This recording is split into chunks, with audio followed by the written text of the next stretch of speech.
morning, viewers. Welcome to your Bunga program as a break from north, east, west, and south. On top of this, your Bunga TV Wisdom Yard Television with me, your brother ambassador Rotimorilu, son of the prophetess, the man. Where is every weekend? How now they open now, enjoy on a night. Happy weekend to all of us all over the world. You know, they always want to say, make on they put Nigeria matter for head. You put Nigeria matter for head. You die, you buy, and you say you go to Vedato because everybody, some people don't. Let me say almost Nigerians, average Nigerians, don't they react to the old national item where we say they bring back to Nigeria, say made them they recite that one, say they don't forget about the new ones. The old national item where we say as far back as 1969 that they sing and people they complain say made them bring back price of rice to 1960, the amount where there's a sell. That one for happen back. Price of beans, price of food commodity, and price of petrol, the amount where the seller made them bring them back. If truly they want Nigeria to go back to that old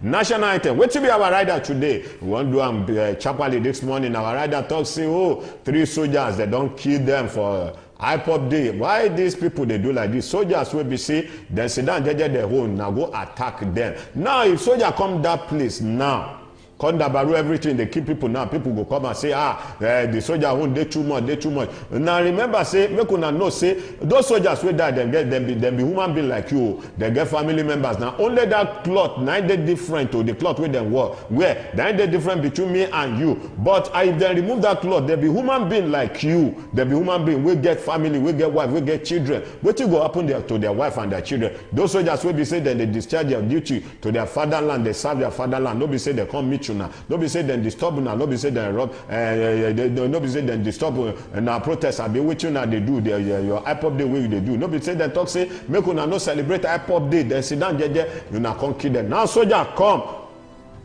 Kondabaru everywhere for that place, and waiting will happen. People go there react say soldier own they too much. My fellow country people, I beg now if you join us for this comment section, we wanna send in a comment as a team be on our side. Waiting the shell for this country. All this insecurity all over everywhere for this country. Which time this one won't stop because Baba promise say insecurity is gone. Then go remove insecurity from the surface of Nigeria. I beg I want sharply enter the business of today. Where I did news direct to waiting as a see for news direct. Electricity distribution. Federal government secure $500 million World Bank loan to strengthen the school liquidity to boost metering penetration across the country. The authority pay 3 of the news direct paper. I don't come out there, I don't enter the nation. Waiting I say for the nation who cancel autonomy battles range as Supreme Court. That one did the front page of the nation. Tinubu lad marking day over 76.67 kilometer. Alawa Akala Road. That one did page 5 and page 6 of the nation paper. They don't hear the governor of Oyo State. You do well because people they talk say you do well. Any governor will do well now here, now this station, now this program. Now we go to talk and say so governor you do well. We too say see waiting you they do compared to other governors. So we say they just sit down, nothing that they do, they'll come out when they applaud themselves. You no need to come out to applaud yourself. Now people go hear you on top of the work where you they do. If you want the story, man, I go to page 6 of the nation and I go see the story there. I don't want to come out, I don't go Daily Sun. Waiting I just see for Daily Sun. Supreme Court gives governors an ultimatum over local government autonomy, offer them 7 days to defend suit to fix June 13 for hearing. That one they pay 6 wahala they shell for governors. In fact, this one chop governors say federal government go carry them go court say make una they release money for local government direct. Now just they carry the whole money they chop. No development for local government. Why now they do like this? And somebody go come and attack una say no release money. Now go say carry FCC go carry that person say that person chop money. Which money you chop? The salary now you chop up the money we will not give and say make him do project. She na the money you chop. The shell make you now go here on yourself. I bet make you come and come defend on yourself. But you know they see Biafra day lockdown in southeast. Students defy IPOP orders. They squish to right WYTv. That one na page 10 of the Daily Sun. It says soldier killed 624 terrorists, arrest 1,051, rescue 563 hostages in May. Now the MO now into that one for page 4 of the Daily Sun paper, I mean, I'm going to read it on there. Tinubu Commission, we flyover link bridge, vow to build inclusive nation. That one they paid for Tinubu of the Nation paper. Rivers belongs to all of us. They fent it for Bara Church. New judges, that one day for page 4. Uzonde Makalu, Deputy House Speaker, condemned killing of soldiers in Aba. That one day page 4 and page 10 of the Daily Sun paper. I'm not going to read it there. I don't enter this day, so waiting I see for this day. So in historic, first, Trump found guilty on all 34 counts in Hush money trial. The authority, the front page of this day's paper, I mean, I go read down the story there. First time in the history, in the history of the United States of America. That one officially for Nigeria. All those past presidents will be said and chop money. No, if you arrest them, no, if you arrest them, Africa. Not do well, democracy. No, they really work for this Africa since this. So I waiting and still they see here. NNPCL, ExxonMobil reached settlement agreement on $1.28 billion oil asset divestment deal near completion. That one did the front page of this day's paper. I mean, I go read the story there. I don't come up for that place, so I don't enter New Telegraph. Which New Telegraph? The take Telegraph and move. River crisis, court bar 25 per week. Lawmaker from legislative duty. That one they pay 2. Of the New Telegraph. Don't share for rivers. Now don't they take on a stand now. Stay at home. Government key for soldier. Bomb petrol van vehicle. That one our rider. As IPOP grants business activities in Southeast. Will no longer tolerate attack on soldier. Now DHQ. Now that one no. The story there for page 2, page 28 and page 31 of the New Telegraph paper. I may not go read the story there. I don't enter Nigerian Tribunal. 4 soldiers were there killed as government enforced sit at home in Abia. Southeast Governor Forum condemned attack on soldiers. While candidates distinguished as water fetch to beat enforcer. That water fetcher said to beat enforcer. That one day for page 2 and 24 and 27. I beg your pardon. We can know so. State participation crucial for our federation to strive. Now Tinubu talk that one inaugurates 76.67 kilometer of Ogbomoso is Saying Road. That one day the front page you now see the picture of the Nigerian Tribune paper. I'm not going to read there. Waiting I see the see here. Many feared trapped as a 2-story building collapse in Lagos, Iceland. That one day page 27 of the Nigerian Tribune paper. I'm not going to read there. I don't enter Vanguard. Waiting I see, don't tell where I bring to now, Mr. and Mrs. Story. He say, you see, here waiting Mr. De Toko. He say, I am capable of taking care of my family. Things may be tight now, but I am important person in the society. My name is Billy. One and only Billy. Okay, now the wife come talk say, one and only Billy. Oh yeah, settle the bill. Settle the bill. Settle the bill. Mr. Billy, settle the bill. Waiting I see the see. Minimum wage. Labor may begin strike nationwide on Monday if today meeting to decide next line of action. Labor, now enter that one, no. Government gangs up stalling minimum wage in negotiation, no. Source, as waiting upon the committee, now where they sit down for that place, they no reach agreement on top of waiting labor they demand from them. That one they page 5 of the Vanguard paper. I may not go read it to read there. Waiting I still they see here. I be make a waka come on, that same story. I still they see there. I don't enter the guidance. Waiting I they see for the guidance. I say Biafra they turns bloody. Soldiers killed as IPOP enforcers sit at home in Southeast to the authority page 6 of the guidance paper. May not go read the story there. Oyedele seek tax forbearance for critical sector. 800 naira per dollar import duty forex rate. That one day for page 18 of the guidance paper. May not go read the story there. I seen this, so waiting I still they see. World No Tobacco Day. That's WNTD. Tighten nose on cigarette access to curb youth addiction. Expert urge federal government to that one day for page 6. So federal government labor OPS continue minimum wage talk today. That one day page 3 of the guidance paper. I may not go read it to read there. Sanusi makes first appointment as Yusuf Ribadu Pali in Abuja. That one day page 3 of the guidance paper. I may not go read it to read there. I seen this so. You don't say now one company be our sponsor. That's Wisdom Yard, Nigerian Limited, the producer of Nokpa, Abba Mission, Nokpa, Abba Bita, Nokpa, Abba Tonic, and Nokpa, Abba Flusher. Shout out and kudos to our Gavata at the top, the person of Dr. Prince Adele Kenua Oshin, Ajala Kusamba, the transformer for those boys, we say they no get electricity. I beg, my engineer bring her up, may we go see waiting with the sir. When life breaks into the beautiful splendor of nature, and the kids can't just resist the temptation to explore to its zenith with the full assurance that the perfect backup is on the way for a perfect refilling. Nokpa, we always come to the rescue anytime, anywhere, any day, anyway, anyhow, round the clock. Your family just can't get a better companion aside Nokpa. Nokpa Abba Mixture, your family's best bet. With Nokpa, healthy living is guaranteed for me and my family. Nokpa for management of power. Now welcome back to Nagunga program as in the break from north, east, west, and south. I don't enter punch. Excuse me. Waiting as you see, student loan, 336 state institution listed as 60,000 registered.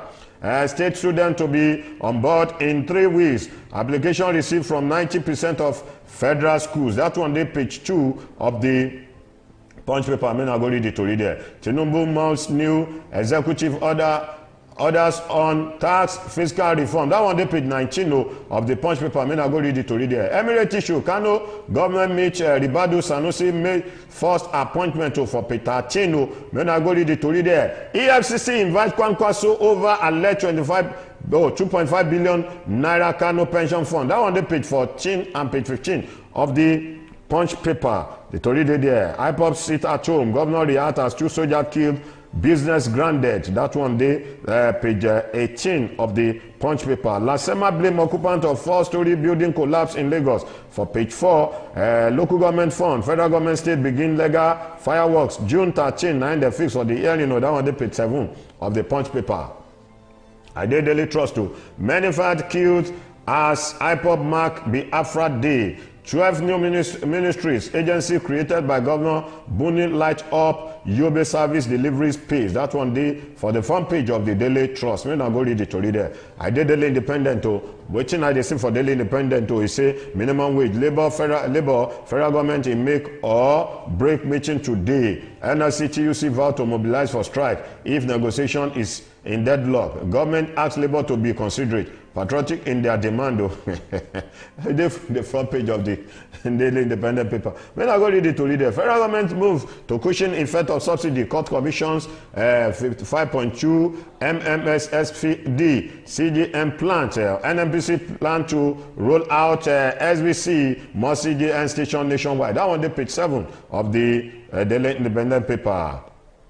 Why I am confident that Nigerian shall prevail against insecurity. Now Tinubu talk that one for page 6. So seek politician means to end Kanu's incarceration. Ohanize urge Tinubu. That one the page 6 of the Daily Independent paper. The last but not the least, the Daily Times. So Supreme Court gives governors 7 days to file defense to federal government suit to other federal government to file a reply within 2 days. Hearing of suit begin 13 June of this of next month. I seen this so. That one the page 2 of the Daily Times paper. I seen this so. Tinubu to governors prioritize need for local community. That one at the front page in the river politics crisis. Court sack 25 defected lawmaker. That one there for page 2 of the Daily Times paper. That's what we see. I'm on top of your Bunga program. I see the break from north, east, west, and south. I beg no put Nigeria matter for head. Make you know that before your time.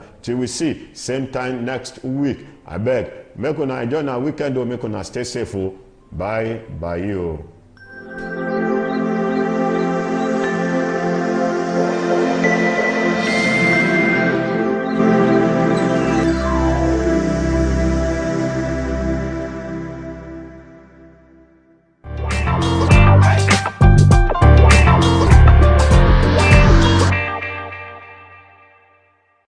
You're welcome to Lifestyle Show brought to you by Wisdom Yard Television. I am Odun Ayo Adelere. Today I'll be taking you through 5 signs you are in a relationship with the wrong person. Yes, you heard me, you that you're in the wrong relationship. I'll be telling you 5 signs to know that you're actually in the wrong relationship.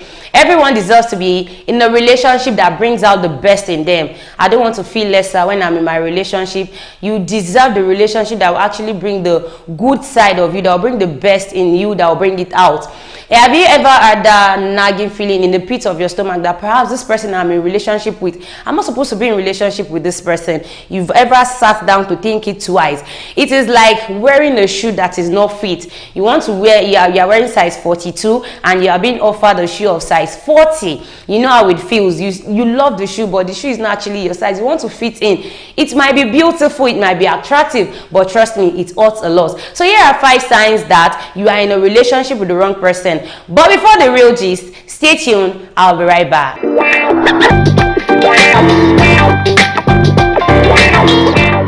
You're welcome back. So the first on my list, I have the constant criticism. If your partner is always finding fault in everything you do, yes, just trust me, red flag is already waving to that relationship. It is one thing to offer constructive criticism.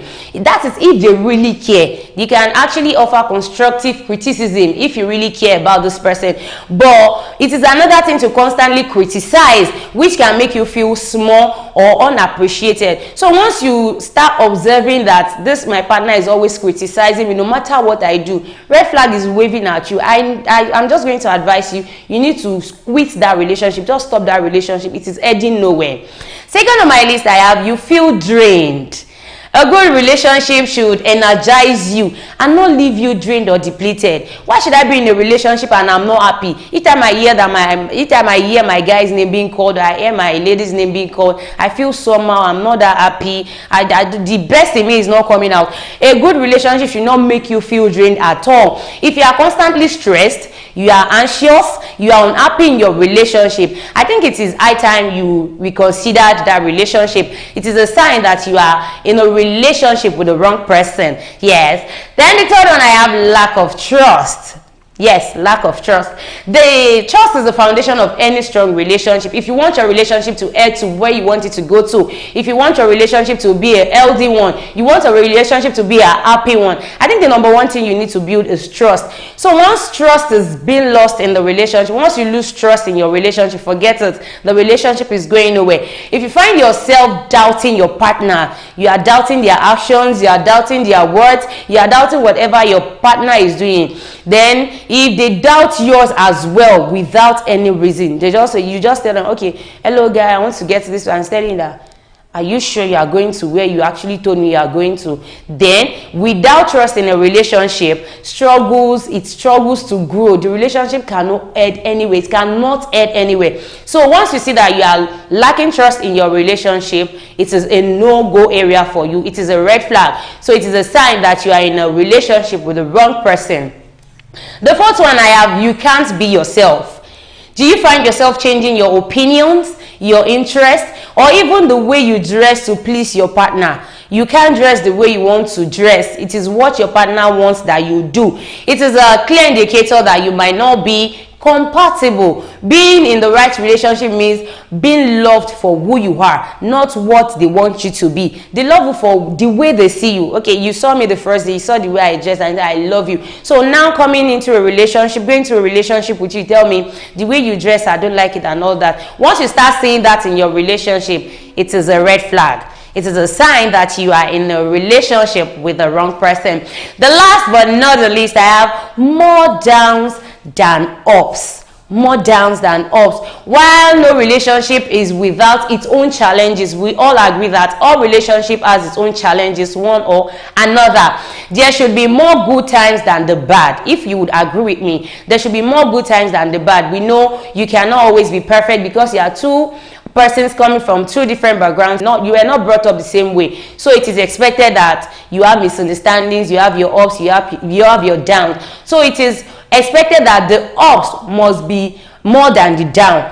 And if you find the arguments, tears, and frustration that they are common in your relationship than laughter, than love, than joy, I think it is high time you rethink your relationship. It is a sign that you are not in a relationship with the right person. You are in a relationship with the wrong person. So going through these 5 points, these 5 things I've highlighted for you, you know that once there is lack of trust in your relationship, once there is constructive criticism, once you feel drained in your relationship, you can't even be yourself in relationship, and you have more downs than up. You know you are in a relationship with the wrong person. I hope you've learned 1 or 2 from today's lifestyle show. Do not forget to follow us on all our social media platforms, on our Facebook, on our YouTube, on our Instagram, on our X account, on our TikTok at Wisdom Yard Online TV. I remain my humble self, Ojuayo Adelere. Until next time, bye.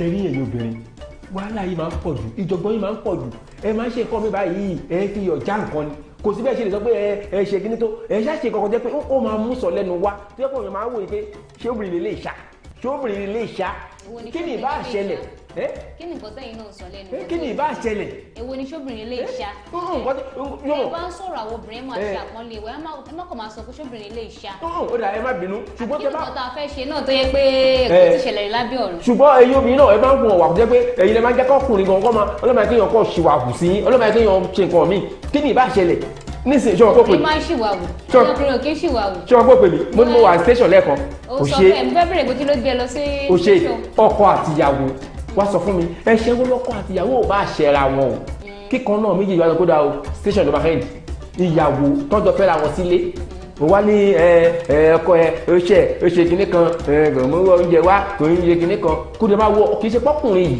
ń gbé kò fún ẹ òótọ́ iṣẹ́ kò sí lọ́wọ́ ẹ̀ láti gbé ọdún méjì ìyẹn bẹ́ẹ̀ òní gbogbo owó sùkúl ọmọ ìwọ ló ń dá ṣe òní ìtọ́wá pàpàmárì ẹ̀ ó máa ń lù ẹ́ ó máa ń ṣe kí ó wá lọ fẹjọ́ ẹ̀sùn ní station ó wá lọ fẹjọ́ ẹ̀sùn police station ṣé police station ló kù jẹ́ ká jọ sọ. dádì Fẹ́mi ìyá ẹ̀ wọ́n ní ṣé oògùn onírúurú ṣòlògùn orí fífọ́ ni. kò ṣe o.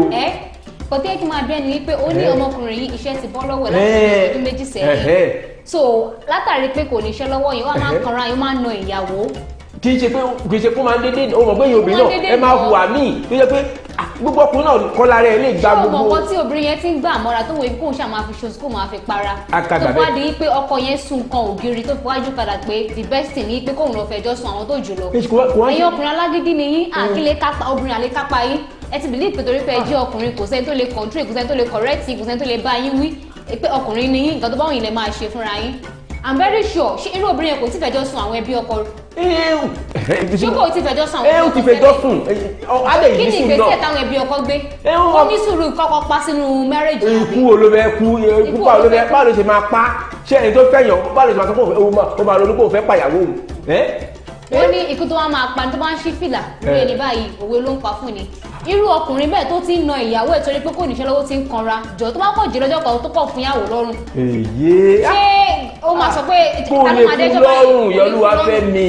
ìyàwó fi fẹjọ́ sun àwọn ẹbí I'm very sure bó ti máa káwọn ọ̀rẹ́ ọkọ náà mọ̀ sí pé nǹkan bá bá ẹni ọ̀rẹ́ yín ṣe nínú ilé tí kò sẹ́ni tó take any step ó tún wáyé expect pé ìyàwó bẹ́ẹ̀ kó dákẹ́ ó dẹ̀ ní tó bá dákẹ́ tààrẹ̀ má bá ṣe kí ni wọ́n máa dákẹ́ ni so tó bá wá kó sínú relationship yẹn ní ìsinmi adi yìí pé kò ṣe sọ̀rọ̀ jáde pàtó wá sọ̀rọ̀ jáde kò sẹ́ni tó gbọ́ ó dẹ̀ wò ó pé the best ni kóhun pé ìjọba sọ̀rọ̀ yìí kíjọba bá wọn yanjú ọ̀rọ̀ tó ń ṣẹlẹ̀. kò ṣe sórí ọlọ́pàá tó ń wá lọ báyẹn police station tó lọ yẹn ṣé o mọ̀ pé another advice ni ọlọ́pàá máa múlẹ̀ fún.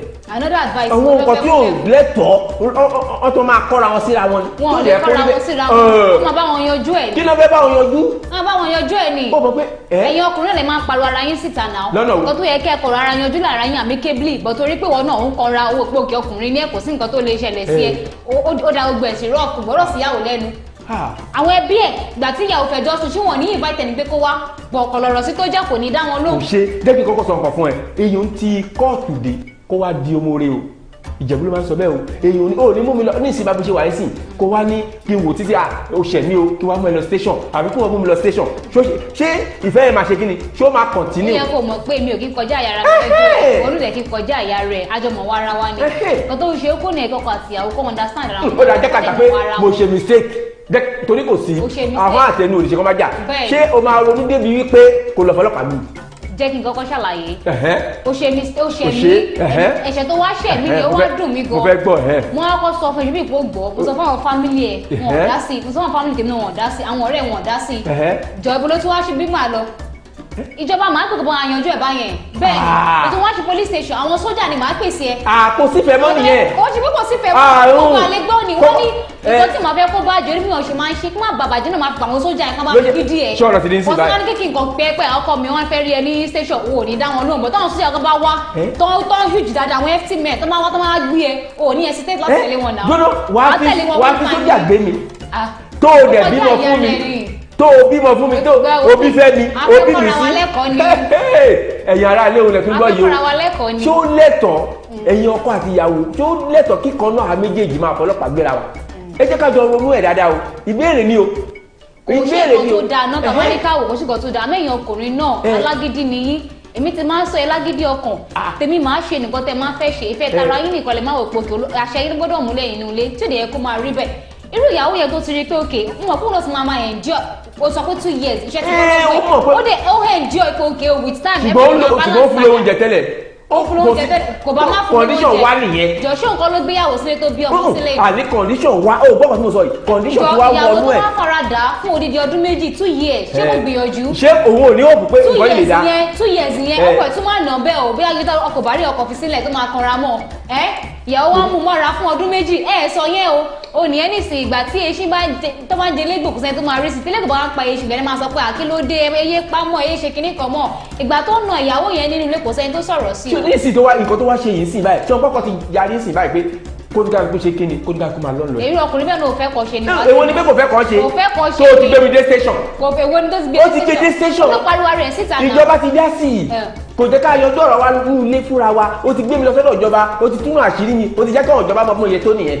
kò ṣe ké bó ṣe tó ìwà tó ń wù tí ò da ìyàwó ẹ̀ pariwo ẹ̀ síta. ṣé ẹ̀yin obìnrin ṣé ẹ̀yin òwú ọ̀jẹ́ pé ó lè yí ìsáwọ̀ ọkùnrin ká mú in ká gbé lọ station táàdì máa wò pé ẹ jẹ́ ká gbàgbé ẹ̀ ẹ jẹ́ ká kàn fojú wò àìmọye ẹ̀ṣẹ̀ tẹ́yin obìnrin ń ṣẹ̀wà nínú ilé táàdì sọ pé àìmọye ẹ̀ṣẹ̀ tẹ́yin ọkùnrin náà máa ń ṣẹ̀wà ṣé ìwọ ti rí kóbìnrin máa na ọkùnrin rí àmọ́ ó kọ́ mọ̀ fẹ́yìn ọkùnrin kẹ́ máa òpó kẹ́ ẹ ṣe gbòósì kẹ́ máa na obìnrin. ṣùgbọ́n mo ti rí ibi tí obìnrin tó ti ń yaṣọ tó ń yaṣọ mọ́ ọkọ ẹ̀ lọ́rùn tó ń ba ohun nǹkan nínú ilé jẹ́ tó ń fọ́ tẹlifíṣàn tó ń fọ́ oríire. irú yẹn bẹ́ẹ̀ náà bí wọ́n ti wọn àmọ́ tẹ́ bá lọ wádìí ẹnì kan náà ló máa fà á tírú kan ló ti ṣẹlẹ̀ tẹ́ bá wà lọ sí iwájú tá wà lọ sẹ́yìn ọkùnrin náà ló máa ń fa gbogbo ẹ̀ orí obìnrin wa lè bí yẹn máa padà wà lórí ẹ̀. ǹjẹ́ o lẹ́tọ̀ọ́ náà kóbìnrin faṣọ ọkọ ẹ̀ ya ǹjẹ́ o lẹ́tọ̀ọ́ kó ba tẹlifíṣàn lé jẹ́ ǹjẹ́ o lẹ́tọ̀ọ́ kó ba gbogbo pọ́pátì nílé jẹ́. èwo ni kò bàjẹ́ láì ṣe bàṣẹ jẹ́. ní ìlú tó wá ṣe é sì. ó kà ní ìsinmi pé ó bàṣẹ jẹ́ làwọn obìnrin ǹjẹ́ o lẹ́tọ̀ọ́ kó ṣe gbá kó ṣàwọ̀ kó ṣe ètò kó ṣe ìsàsùn. nítorí pé o sọ pé gbogbo nǹkan làwọn ọkùnrin máa ń ṣe la máa ń ṣe wọ́n ṣàlàyé fún ọ náà pé àìmọye ìgbésẹ̀ tẹ́yìn obìnrin náà máa ń gbé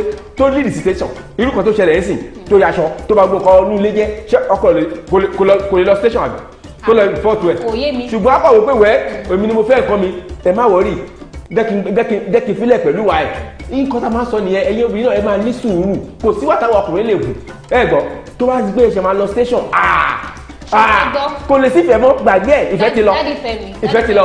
wàá kulẹ̀ sí mọ̀ láti lẹ̀ yí pé kò kulẹ̀ sífẹ̀ẹ́ bẹ́ẹ̀ mọ̀ nínú ìdílé yẹn kó tó fi lè mú kí ọkùnrin gbé ọwọ́ sókè báyìí pé òun fẹ́ na ìyàwó ẹ̀ tó fi lè mú gbé ọwọ́ sókè torí pé kò ní iṣẹ́ lọ́wọ́ kò rí owó fi sílẹ̀ ìyàwó wọn bèrè pé fún mi lówó oúnjẹ fáwọn ọmọ owó ọ̀pẹ ìdílẹ́sìn ni kò fún ní ìgbà tí àti ìgbàjú ìgbàmú. kì í ṣe ìgbà tí ìgbàmú. jẹ́ kí n sọ̀rọ̀ mi tán orúkọ bẹ́ẹ̀ kò sífẹ̀ẹ́ bẹ́ẹ̀ mọ̀ irú ọkùnrin yẹn kò nífẹ̀ẹ́ àwọn fámílì ẹ̀ mọ̀ kò nífẹ̀ẹ́ ìyàwó mọ́ débi tó ṣe máa nífẹ̀ẹ́ ọmọ. so to me kò sí kan tó burú mẹ́ tí ìyàwó yẹn bá lọ pariwo ẹ̀ síta pé ẹ gbà mí o bẹ́ẹ̀ bí àgọ́ tó máa yanjú ọ̀rọ̀ nìyẹn tí òfin ní pa sínú marriage yẹn. nítorí kókó kọ́ ẹ̀wẹ̀ ọ̀pọ̀lọpọ̀ obìnrin tó ń kú nínú marriage torí pé wọ́n lè sọ̀rọ̀ síta náà wọ́n pé oge ìfẹ́ ni yẹ kí n máa fara dà wíkẹ́ gbẹ̀mádà ẹjọ́ tó wọ́n fara dà gbogbo ẹ̀ máa dà yìí ta lórí ìrọ̀rí ó fẹjọ́ sun ẹbí ọkọ ọ̀rẹ́ ọkọ kò sẹ́ni tó dá sí ó wá pé ìjọba sí ọ̀rọ̀ nísìnyí ẹ wá ń da lẹ́bi pé kò yẹ kó ṣe bẹ́ẹ̀ kí ti dàrú nìyẹn. irú tó kúkú wá fi lọ. irú ọkọ bẹ́ẹ̀ àwọn bẹ́ẹ̀ ṣe tó máa fi dé padà látọ̀rọ̀ àwọn police station yẹn ara ẹ ti máa wálé ó ti máa calm down. irú tó fi wá wọ́n ti máa kìlọ̀ fún gidi. kó kẹ́rù ẹ̀ kó máa lọ torí nísìnyí báyìí wọ́n bẹ ọkọ títí ó ní sí lóhùn ò ṣe mọ́ kó lè ṣe mọ́. kò lè wọ́ ṣùgbọ́n kò lè ṣe mọ́.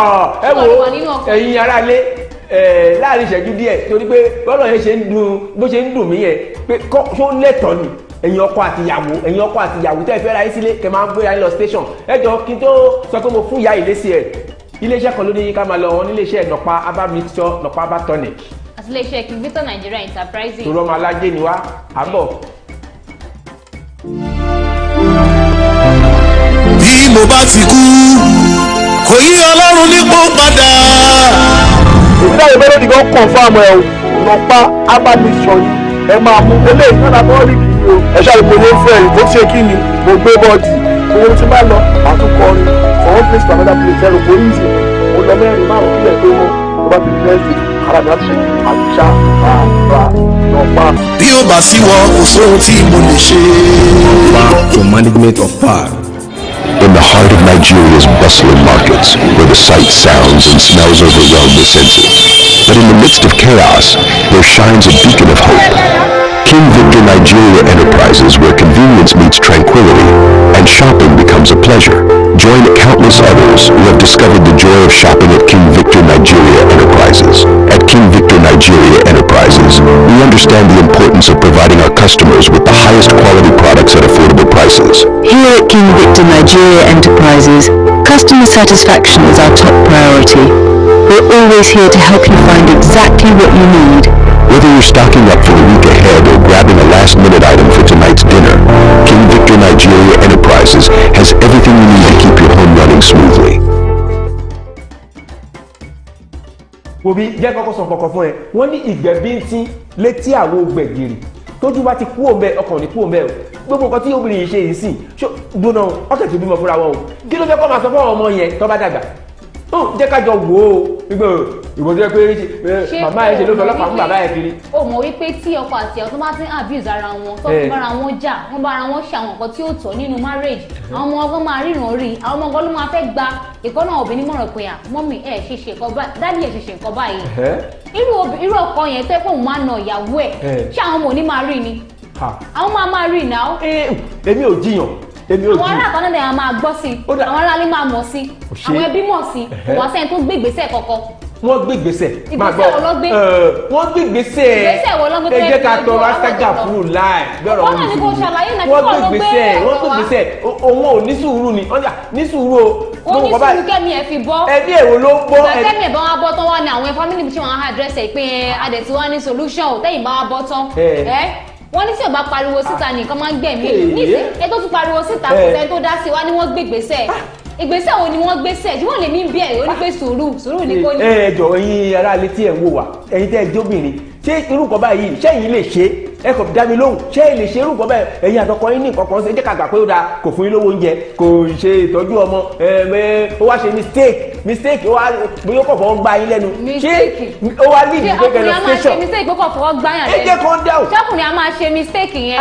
ẹ jọ ṣé kálẹ̀ yìí ni ṣẹ́yìn lè ṣe sọ̀rọ̀ bọ́lọ̀ ṣe rí gangan tí bó nù ṣàlàyé fún wọn yóò ṣàlàyé dáadáa ẹ̀yin dáàbì wà sínú wa tẹ́ ń wà nílé ẹgbọ́ lóòótọ́ kí nìkan tí ò bá lè ṣẹlẹ̀ láàrin ọkọ àti àtúmọ̀ àwọn máa lọ report ara wọn ní police station pé ẹni báyìí ṣẹ́ mi àbẹ́ ẹni báyìí ṣẹ́ mi yìí kò tẹ̀ ẹ̀yẹ kò sí nǹkan tó yẹ àmọ́ tó bá ti wá di pé bóyá irú ọkọ bẹ́ẹ̀ náà bóyá inú marriage ó di pé ó ti ń gbé ọwọ́ ó ti ń gbé ẹsẹ̀ ó ti fi ń na ìyàwó tó di pé kò níṣẹ́ lọ́wọ́ kò rí owó fi sílẹ̀ kò ṣe nǹkan tó dáa irú nǹkan bẹ́ẹ̀ ó máa mú kí irú obìnrin bẹ́ẹ̀ kó ṣe kí ni kó ṣe nǹkan tó yẹ kó ṣe bó ṣe sọ́ọ̀dì sí obìnrin yẹn ti fẹjọ́ sun àwọn ẹbí ọkọ ó ti pe àwọn ọ̀rẹ́ ọkọ kò dẹ̀ sẹ́ni tó bá wọn dá sí i kí kóun bá wọn yanjú ọ̀rọ̀ tó lọ ní fámìlì wọn ó dẹ̀ pé the best ni kóun pé ìjọba kí ìjọba bá wọn dá sí i irú ọkùnrin bẹ́ẹ̀ tó fi lè gbé ọwọ́ sórí kóun fẹ́ náà ìyàwó ẹ̀ definitely kò nífẹ̀ẹ́ ìyàwó ẹ̀ mọ́ nìyẹn náà àwọn àyàwó yín ìyá yín la jẹ́ bẹ́ẹ̀ ni ìyá yín la jẹ́ bá ṣe jẹ́ bí ẹ ṣe ní ìyá náà tún jẹ́ ìyá fún yín ṣé ìwọ ti rí ọmọ kó máa nà ìyá ẹ̀ ni ṣé o ti rí ọmọ kó máa nà yẹ ni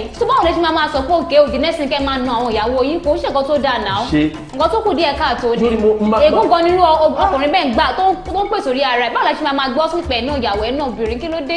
ó gbà bẹ́ẹ̀ sórí gbogbo nǹkan tí wọ́n sọ yìí sí ó gbọ́ nǹkan tí mo sọ yìí sórí àlẹ́ kò sí bó ṣe lè rí ibi tẹ́mi ń lọ yìí o ibi ọlọ́pàá yẹn kúkú wá pẹ́ ìwẹ̀ kúrò lé ọkùnrin yẹn kókú máa lọ ó dá o ju wípé ọ̀rọ̀ tó wọ́n máa sọ lọ́jọ́ iwájú ó mọ̀ pé ọjọ́ iwájú ni ọlọ́jọ́ iwájú ni tó jẹ́ pé lọ́fọlọ́pàá mọ́kọ ẹ̀ ni tó lọ́fọlọ́pàá múyàwó ẹ̀ ni tó lọ́fọlọ́pàá ṣe bí orúkọ bẹ́ẹ̀ kó tí mò ń tún alájẹpọ̀ mọ̀ nìyẹn o kókó wá pẹ́rù yẹn kúrò ní ilé kó fi ọkọ yẹn lẹ̀ ó tọ́ tí ọkọ wọn ní tiẹ̀ sọ kó kẹ́rù kúrò ilé tó wá ṣe yìí ló burú kọ́kọ́ bá lè gbẹ́ lómi ìwọlé èyí tó wá ṣe ló burú wọ́n á di pélé aláyọ̀ wá dàrú ṣé kò ti dàrú báyìí ó ti dàrú kí ni àwọn ìjọba tá à ń pè náà pé òkè ó lọ fẹjọ́ sùn àwọn ọlọ́pàá ó máa bá wọn yanjú ẹ̀ ní kó ṣe bí ọlọ́pàá máa na ọkọ àbó máa ṣe nǹkan tí ò dá fọ́kọ náà ọlọ́pàá ò lè gé apọ̀ kò lè gé sí ọkọ ọlọ́pàá máa pè wọ́n ni pé kí ni nǹkan tó fà ókè kí ni nǹkan tó rí lọ́bẹ̀ tó fún wa ro ọwọ́ pé òkè o the next thing kó máa gbáyàwó ẹ̀ létí kó máa gbà nímú ọlọ́pàá máa bẹ̀rẹ̀ lọ́wọ́ ọkọ ni pé kí ni nǹkan tó ṣẹlẹ̀ gangan ó ṣe kó bí wọ́n máa kọ ṣé station kan lọ yẹ ó máa bọ́fẹ̀ bọ̀ tó lọ yẹn ṣé ó máa bá ọ̀fẹ́ bọ̀ tó dẹ̀ ìwọ́wọ́ oúnjẹ ṣé ó máa bá ọ̀fẹ́ bọ̀. nǹkan tó wà ní ayé yìí náà kò sọ́fẹ̀ẹ́ ó ṣe gbà ní. ṣùgbọ́n owó tó fẹ́ lọ san fáwọn ọlọ́pàá yẹn kí ló dé tí ò tó gbọ́ òun ló máa yanjú áwọ̀ tó máa yanjú wàhálà tó ń lọ ní fámìlì yẹn ni ó pè kó san owó yẹn. fún ọlọ́pàá. ó pè kó san owó yẹn. àwọn tí ò ní san owó fún tó pè ṣé wọ́n dá sí ni. wọ́n ti pé nǹkan tí èèyàn bá rí ní nǹkan ọ̀fà kò kí ń pẹ́ lọ́wọ́ ẹni àkọ́kọ́ tó bá ṣe báyìí fún àbí tó bá fowó sí nǹkan yẹn máa ń last bó ṣe lọ sí kó máa náwó máa nára ní ìsinyìí kó tó di pé òkè bóyá àwọ̀ yẹn parí wà á rí pé peace ló máa padà jọba nínú ìdílé yẹn àlọ́kọ́ ti wá sọ fún ọkọ ti lówó ṣe mọ́ ọkọ kọ̀ ṣì ń la gidi ó ti lówó ṣe tó ti fọ ọlọ́pàá gbé bó jẹ́ èmi náà ní ònígbà bó jẹ́ èmi kò ní ṣo fẹ́ gbé ọkọ yìí ò ní choice bẹ́ẹ̀ ni tó ti fọ ọlọ́pàá gbé tó ti wà láàrin ara wọn tó ti fọ ọlọ́pàá lọ gbé ó fọ ọlọ́pàá gbé ọlọ́pàá kọ̀ fún wọn ní tó gbé mi lọ kóòtù wo ni tó gbé lọ sí kóòtù. mo lọ ti ṣe yẹn ìyẹn ti torí bíríìjì ti là wá láàrin nìyẹn ìyẹn ti lọ nìyẹn bàálù tó gbéra ni. ọ̀rọ̀ dàbí pé ọ̀rọ̀ ta ní kí ẹ bá má gbọ́ abájọ́ máa padà yanjú ẹ̀. ìgbà tó ń sọ pé òkè ìjọba tó ti pè ìjọba sí ó ti gbé lọ sí kó ṣe kíníkan kìnìkan kóòtù yìí náà kí ló wà ní kóòtù jọ ṣé wọ́n sentence ẹ̀ sí life imprisonment ni. a ní kò da àṣà wo gbà. ọkọ̀ fi wọ́n ní ẹ̀ ni. wọ́n fi wọ́n bẹ̀. wọ́n lè máa lecture pé òkè báyìí má ṣe báyìí má ṣe bẹ́ẹ̀ má ṣe báyìí o. wọ́n lè máa sọ fún yàrá yẹn pé tó bá di pé bí ọkọ yín tún gbé ọwọ́ báyìí ẹ jẹ́ ká tún wọ̀n sí. nǹkan tó máa ṣe nìyẹn kò ṣe nǹkan tó lọ fà. mo bá wọn bẹ sọ ọkọ fún ẹ kò lọ fà fà rárá. gbogbo ìdí ọkọ ra sọ yìí tó kọ ra sọ ẹ ìjọba kọ sọ báyìí ni ìjọba ilé yẹn sì ilé kò sí ilé aláyọ̀ bẹ́ẹ̀ bọ̀ báyìí ó lè ní jẹ́ kó mọ̀ yìí torí pé ọmọ ẹbí tó ti wá dúró pé ó fi ọlọ́pàá mú ọmọ wa ó fi ọlọ́pàá mú ọmọ wa ó ti rí bẹ́ẹ̀ yẹn sí báyìí sórí ìjà bíi méjì ló ń jà náà fèsì báyìí ó máa jàjẹ́ bí ọkọ òun fún rẹ̀ ó ń bá ọkọ ẹ̀ náà ó ń bá jà ìyẹn tó báyìí ọmọ ẹ̀ ń kọ́ ojú náà máa fi máa wo ìyá wọn. kó tèmi ṣáà máa sọ ní pé ẹ̀yin ẹbí àtẹbí ọkọ àtẹbí ìyàwó tó bá ti di pé bí ọ̀rọ̀ di gbọ́mi sí omi òtó láàrin ọkọ àti ìyàwó ibi tá a ti ní ẹbí nìyẹn máa sọ pé ẹbí nìyẹn máa ń fẹ̀yìn ògì fẹ́ irú àwọn ẹbí bẹ́ẹ̀ ni ẹ̀ka wọn tètè gbé ìgbésẹ̀ láti jẹ́ kó mọ̀ yìí pé òkè ó yẹ kó ti gbé ìgbésẹ̀ tó máa yọjú ẹ̀ tó bá gbé kò ní di pé bẹ́ẹ̀ tó lọ ń pariwo ní police station pé kó wá gbé ọkọ òun àbẹ́ anything tó máa gbé ìgbésẹ̀ tó máa yanjú tó máa fa lasting solution sí nǹkan tó ń ṣe láàrin ọkọ àti ìyàwó yẹn rí ìyàwó bí ò ní lè report mọ́ pé òun fẹ́ lọ fẹjọ́ ọkọ òun sùn mọ́ kàtà ìfẹ́ sọ ni pé ipa tí àwọn ẹbí ọkọ àti ìyàwó tó máa ń kó ibi tí a ti nílò wọn nìyí tó bá di pé ìjà ti ṣe láàrin ọkọ àti ìyàwó ẹbí ọkọ àtẹbí ìyàwó náà ló máa jọ jókòó láàrin ara wọn tó máa pe àwọn tọ́rọ̀ náà kọ pé àkíní nǹkan tó ṣe tẹ́lẹ̀ máa bá wọn yanjú ẹ ní tùbínùbí tó bá di pé bóyá àtẹbí ọkọ àtẹbí ìyàwó ló bá tiẹ̀ wá dá sí irú obìnrin bẹ́ẹ̀ tó dẹ̀ di pé ọkọ ti ń nà ó ti di pé ìkanra ló mú bọ̀ ó kọ̀ lè yẹra fúngbà díẹ̀ kókò tọrọ gáfárà fúngbà díẹ̀ lọ́dọ̀ nílé tó wà kò ní dàbí pé bóyá ọ̀rọ̀ tó ń sọ kò sẹ́ni tó gbọ́ àbí ó máa tẹ ẹ̀mí ẹ̀ máa padà bọ̀ sí nǹkan tó ń ṣẹlẹ̀ irú obìnrin bẹ́ẹ̀ máa tọrọ gáfárà náà ni kò ṣe pé bóyá kó wá sọ kóhùn kó gbẹrù tán àbó sá kúrò nílé tó bá ra yẹra díẹ̀ fún ọkọ bẹ́ẹ̀ gan ó máa come back to his senses pé àkọ́ tóun ṣe yìí kò dáa ó ló máa padà pèyàwó yẹn padà torí èmi ò mọ orí tá à ń kọ sí gbẹ̀dọ̀ eléyìí. àfi èrò yàkáwò èrò yàkáwò ẹ̀yin dádì wa lé ẹ máa gbọ́ mi ṣé ní kò sí bó ṣe lè rí náà máa ń sọ ọkọ fún yín tí ẹ bá ti di pé àwọn obìnrin àwọn ìyàwó tá a fẹ́ yìí wọ́n máa fi wà míì fún wa tó jẹ́ pé ó máa dùn wa ṣùgbọ́n ẹ jẹ́ ká ṣe kí ni wọ́n ní ìbùkún ni fún ọmọ ọ̀dọ̀ náà tó fi ọgbọ́n ṣe ẹ jẹ́ kí gbogbo nǹkan tó ra ṣẹlẹ̀ yìí sì báyìí ká ní kì í ṣe páwọn ọkùnrin náà a ní lọ́wọ́ àdìsẹ́rù ìyẹn ọ̀tọ̀ ṣùgbọ́n lọ́wọ́ yìí sì yìí ibi tó bá wá bá yín yanjú ẹ̀ sí bóyá ọkọ ló mú ìyàwó ẹ lọ sí station ni o bóyá ìyàwó ló mú ọkọ lọ sí station ni o ẹ jẹ́ ká ṣe kí ni ẹ jẹ́ ká jọ máa ní sùúrù fúnra wa àwọn ẹbí náà gẹ́gẹ́ bí nǹkan tí Olúwa fẹ́ mi sọ ẹ jẹ́ ká náà tètè máa gbé ìgbésẹ̀ ló ṣe kókó irú kan tó ṣẹlẹ̀ yìí sí báyìí àfàìmọ̀ ó ti balẹ̀ aláyọ̀ jẹ́ o ó ti fọ́lé aláyọ̀ nítorí gbẹ̀gbẹ́ tí létí àwọn gbẹ̀gbìrì ni.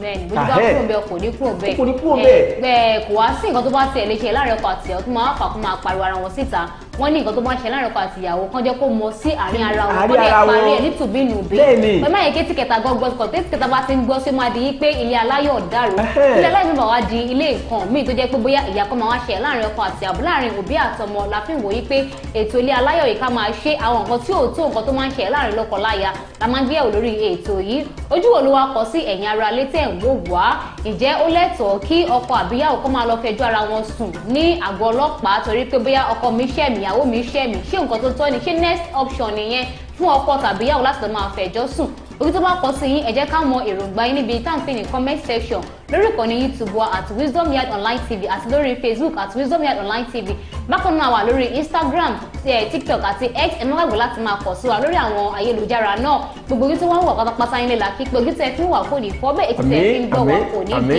ibi tẹ ti wá mú owó tẹ fi ń ṣe dátà tẹ fi ń wà tẹ fi ń gbádùn wa ibẹ̀ náà kò ní gbẹ lókèlókè báyìí lọ́wọ́ yín ò máa lọ bákan náà adúpẹ́ lọ́wọ́ àwọn iléeṣẹ́ méjèèjì tó ṣagbátẹrù ètò ilé aláyọ̀ iléeṣẹ́ Ọ̀pá About àti iléeṣẹ́ King Victor Nigeria Enterprises àwọn náà ní pé ká máa jó lọ pé àwọn ń bẹ lẹ́yìn wa bíi ké a máa sọ lórí ètò yìí wípé iléeṣẹ́ Wisdom Yard wọn ní báyìí èrò àti ìlọ́mọ nínú lọ́tùlọ́tù ni àwọn ètò wa lórí ìkànnì amóhùnmáwòrán Wisdom Yard yìí kó tó wá dìgbà mìíràn tẹ́ máa pàdé ìyá Fẹ́mi àti Fẹ́mi lórí ètò ilé aláyọ̀ ẹ má gbàgbé wípé ilé aláyọ̀ lètò ètò ní ilé aláyọ̀.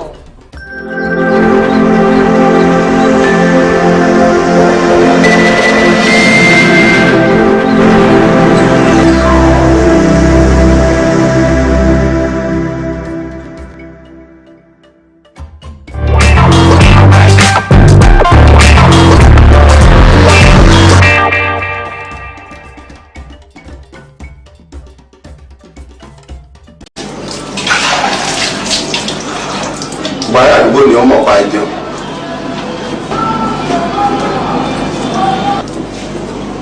mo lọ sọ fún wẹrẹ tí ọba gbáka fún mi kọmọ nfa bọdẹ òun lè bí ìgbà sàrà àjọkọlùwà rẹ ẹlòmíì ìjọba wọlé bí ìgbà tó lẹ ní nǹkan kan tí ń ṣe ni. ẹsìn pẹ̀lú kẹ́tẹ́kẹ́tẹ́. ta ni sàrà àyọ sílẹ̀ ló tó bọ̀ dáadáa. bá mi dáadáa. Ó ga ọ. Gbogbo ẹ̀yin ẹ̀gbọ́n àbúrò ọ̀rẹ́ mo kí yín o orúkọ tèmi ni Bùkọ́lá Omídínà tí gbogbo èèyàn mọ̀ sí bíbí mi ń ṣe àkọ́fẹ́ ìyàwó bàbá Sùwé o mi ì dẹ̀ ń ṣe àárín èmi ni àfẹ́gbẹ̀yìn tí mo gbẹ̀yìn nílé ẹ̀ ṣe rí bàbá Sùwé jẹ́ èèyàn kan tó jẹ́ pé kò ń fi obìnrin ẹ̀ bá èèyàn ṣeré kódà gan tí ọmọ tó bí tó jẹ́ ọkùnrin tó bá ń rìn ní àsìkò tí ìyàwó ẹ̀ wà nínú yàrá ó máa lè síta ni. wọ́n ti gbàgbé ni pé ìdúró gbà kòkò báyìí ní ìdúró gbà dẹ. ìdúró gbà kòkò ní ìdúró gbà dẹ wèrè ni wèrè ni ọ. wọ́n ti sì kòkò àwọn ti sì dẹ ṣékèbí ọwọ́ gbé ìdẹ lé ọ lọ kó o gbé kòkò lé lọ́wọ́ kí n gbé ìkòkò kí kòkò ọfọ́ lulẹ̀ kí wọ́n wá mú dẹ kọ́ máa fi sí é lójú mi o ti rí dìndìnrín bí tọ̀dọ̀ rẹ ojúlé ilé ọmọ tó wọlé lọ́hùn torí ẹ tí òbí rú ẹ ní olè mọ́rú ẹ ní tọ́jú. wàláì bọ́ ọba lọ sí mú ó sì lẹ́bẹ̀ bọ́ba ilé gbé mọ́ ọmọ pé kéne mú. ó lù ọ́ dẹ̀.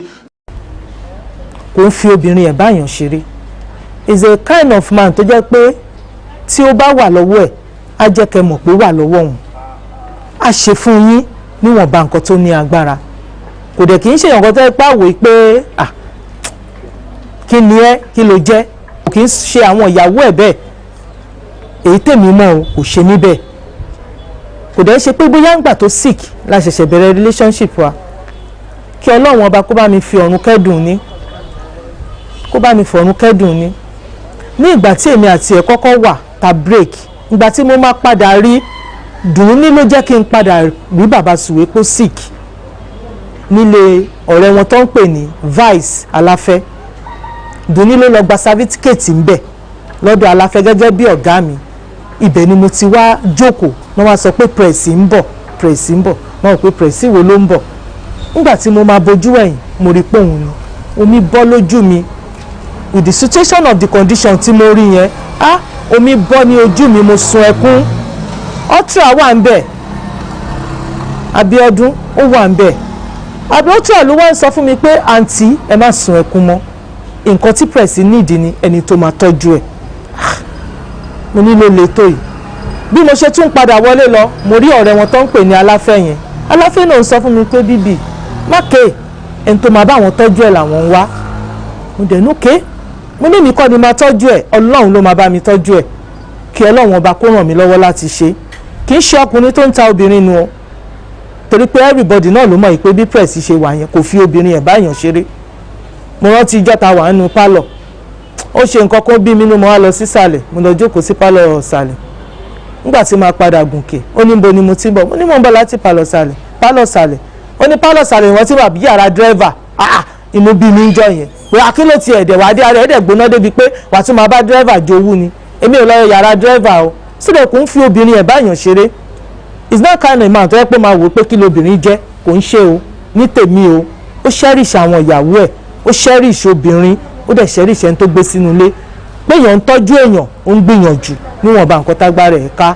Gbogbo ìgbà tán wà nínú àárẹ̀, èmi pẹ̀lú wọn jọ wà for 24 hours ni. Kódà gan kì í ṣègbà tí ó ṣe àárẹ̀ láti bẹ̀rẹ̀ ìfẹ́ wa. A ti wà kó tó di pé wọ́n ṣe àárẹ̀, a kàn ní break láàrin yẹn ni. Ṣùgbọ́n wọn kan ló tún gbé wa padà, ta tún pàdé tí mo rí wọn nínú àárẹ̀ yẹn. Wọ́n ní ọ̀rọ̀ òkèèrè tí ò bá lé àdín.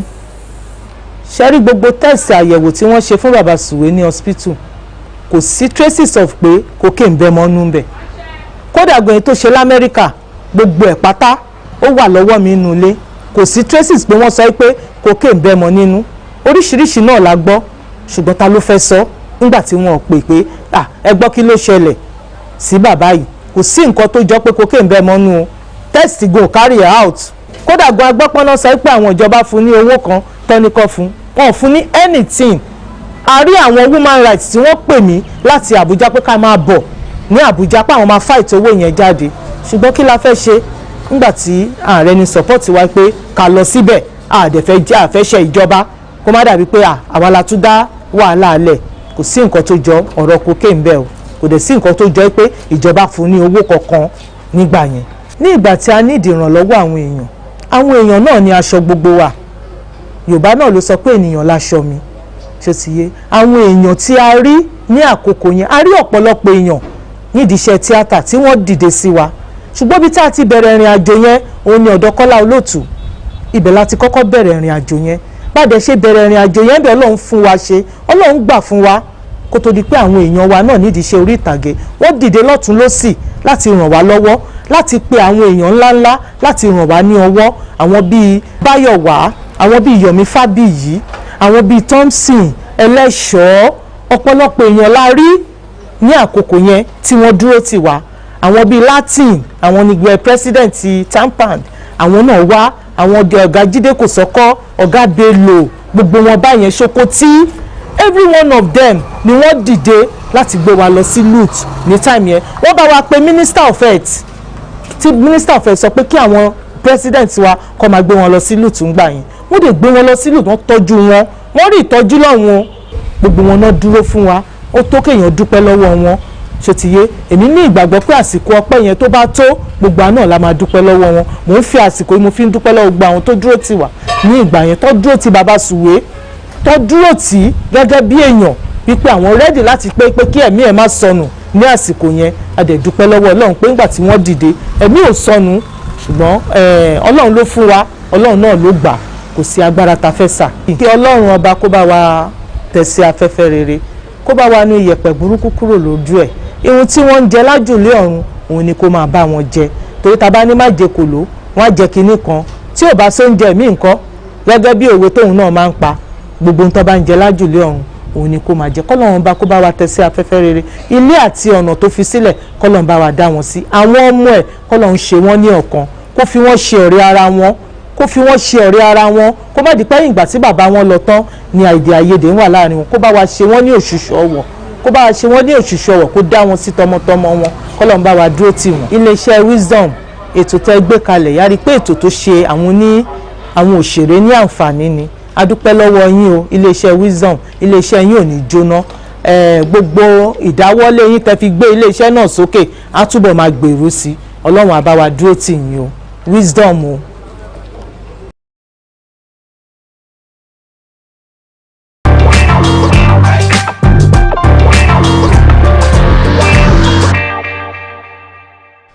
ojúmọ́ ire ni o ojúmọ́ ire ni ilẹ̀ tó mọ́ wa lónìí ojúmọ́ ire ni ọ̀nà wa ṣí bẹ́ẹ̀ ni ọ̀nà là bẹ́ẹ̀ ni ojúmọ́ ire ni adúpẹ́ lọ́wọ́ Ọlọ́run ọba mi tó jẹ́ pé ó tún jẹ́ kí ojú wa tún rí ìmọ́lẹ̀ àlàyé tòní àtúnwájí ọjọ́ tòní tí wọ́n mú ọwọ́ ẹ̀rọ pẹ̀sẹ̀ wá torí pé wọ́n ní tútù báyìí là bá lé olúwẹ̀rí mọ̀ pé ọjọ́ tòní gbogbo ẹ̀ tútù ó sẹ̀rí mọ́ dodo tọ́wọ́ wẹ́dà for two ni wẹ́dà tòní ẹjọ́ àgbẹ̀ ká ya ti fi karòyìn tán kálọ bó ìjọ tá a máa ń tọ̀ ni o mo pé tá a bá tọ̀ yóò dẹ̀rùn ní ìdẹ̀ni tètè là tètè sọ. mo ní ká karòyìn tán ọ̀dà ó ti yá àwọn ará ilé bá wọn aláti karòyìn tán ó ti yé adúgbò lọ́wọ́ Ọlọ́run tó lágbára Ọlọ́run a tún ti rò débi ìṣe wa àwọn iléeṣẹ́ tó ṣe agbátẹrù ètò yìí náà ni iléeṣẹ́ tó ń ṣe náà pa àdúpẹ́ púpọ̀ lọ́wọ́ gíwá àgbà ìkànnì táwa yìí ọmọọba dókítà náà Adélékè Ọ̀ṣìn àwọn náà wọn ni anífẹ́ gbogbo gbà láàmú dúró tì yín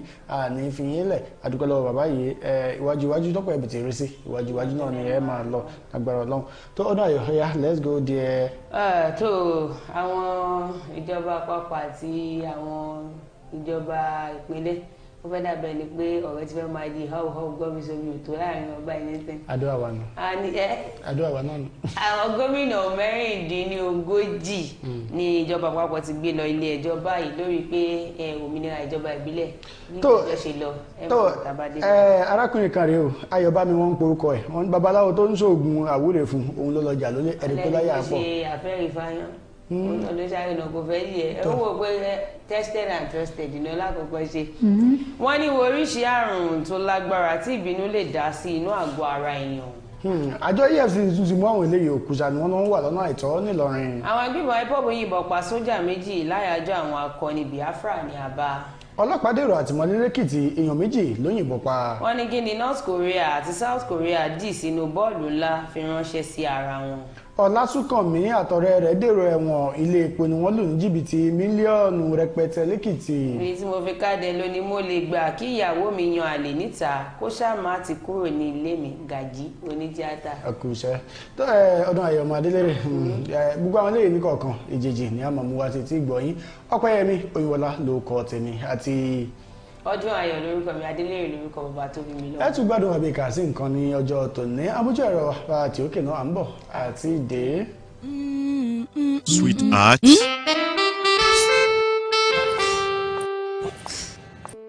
I can't afford to be late for this meeting. You gave me the same excuse every day. I always tell you the truth every.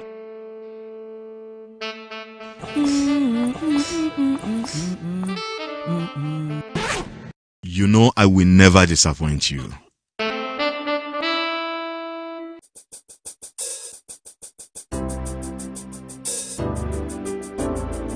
Everyone needs a hero like Nokpa. After Nokpa, it is always Nokpa. Nokpa for management of power.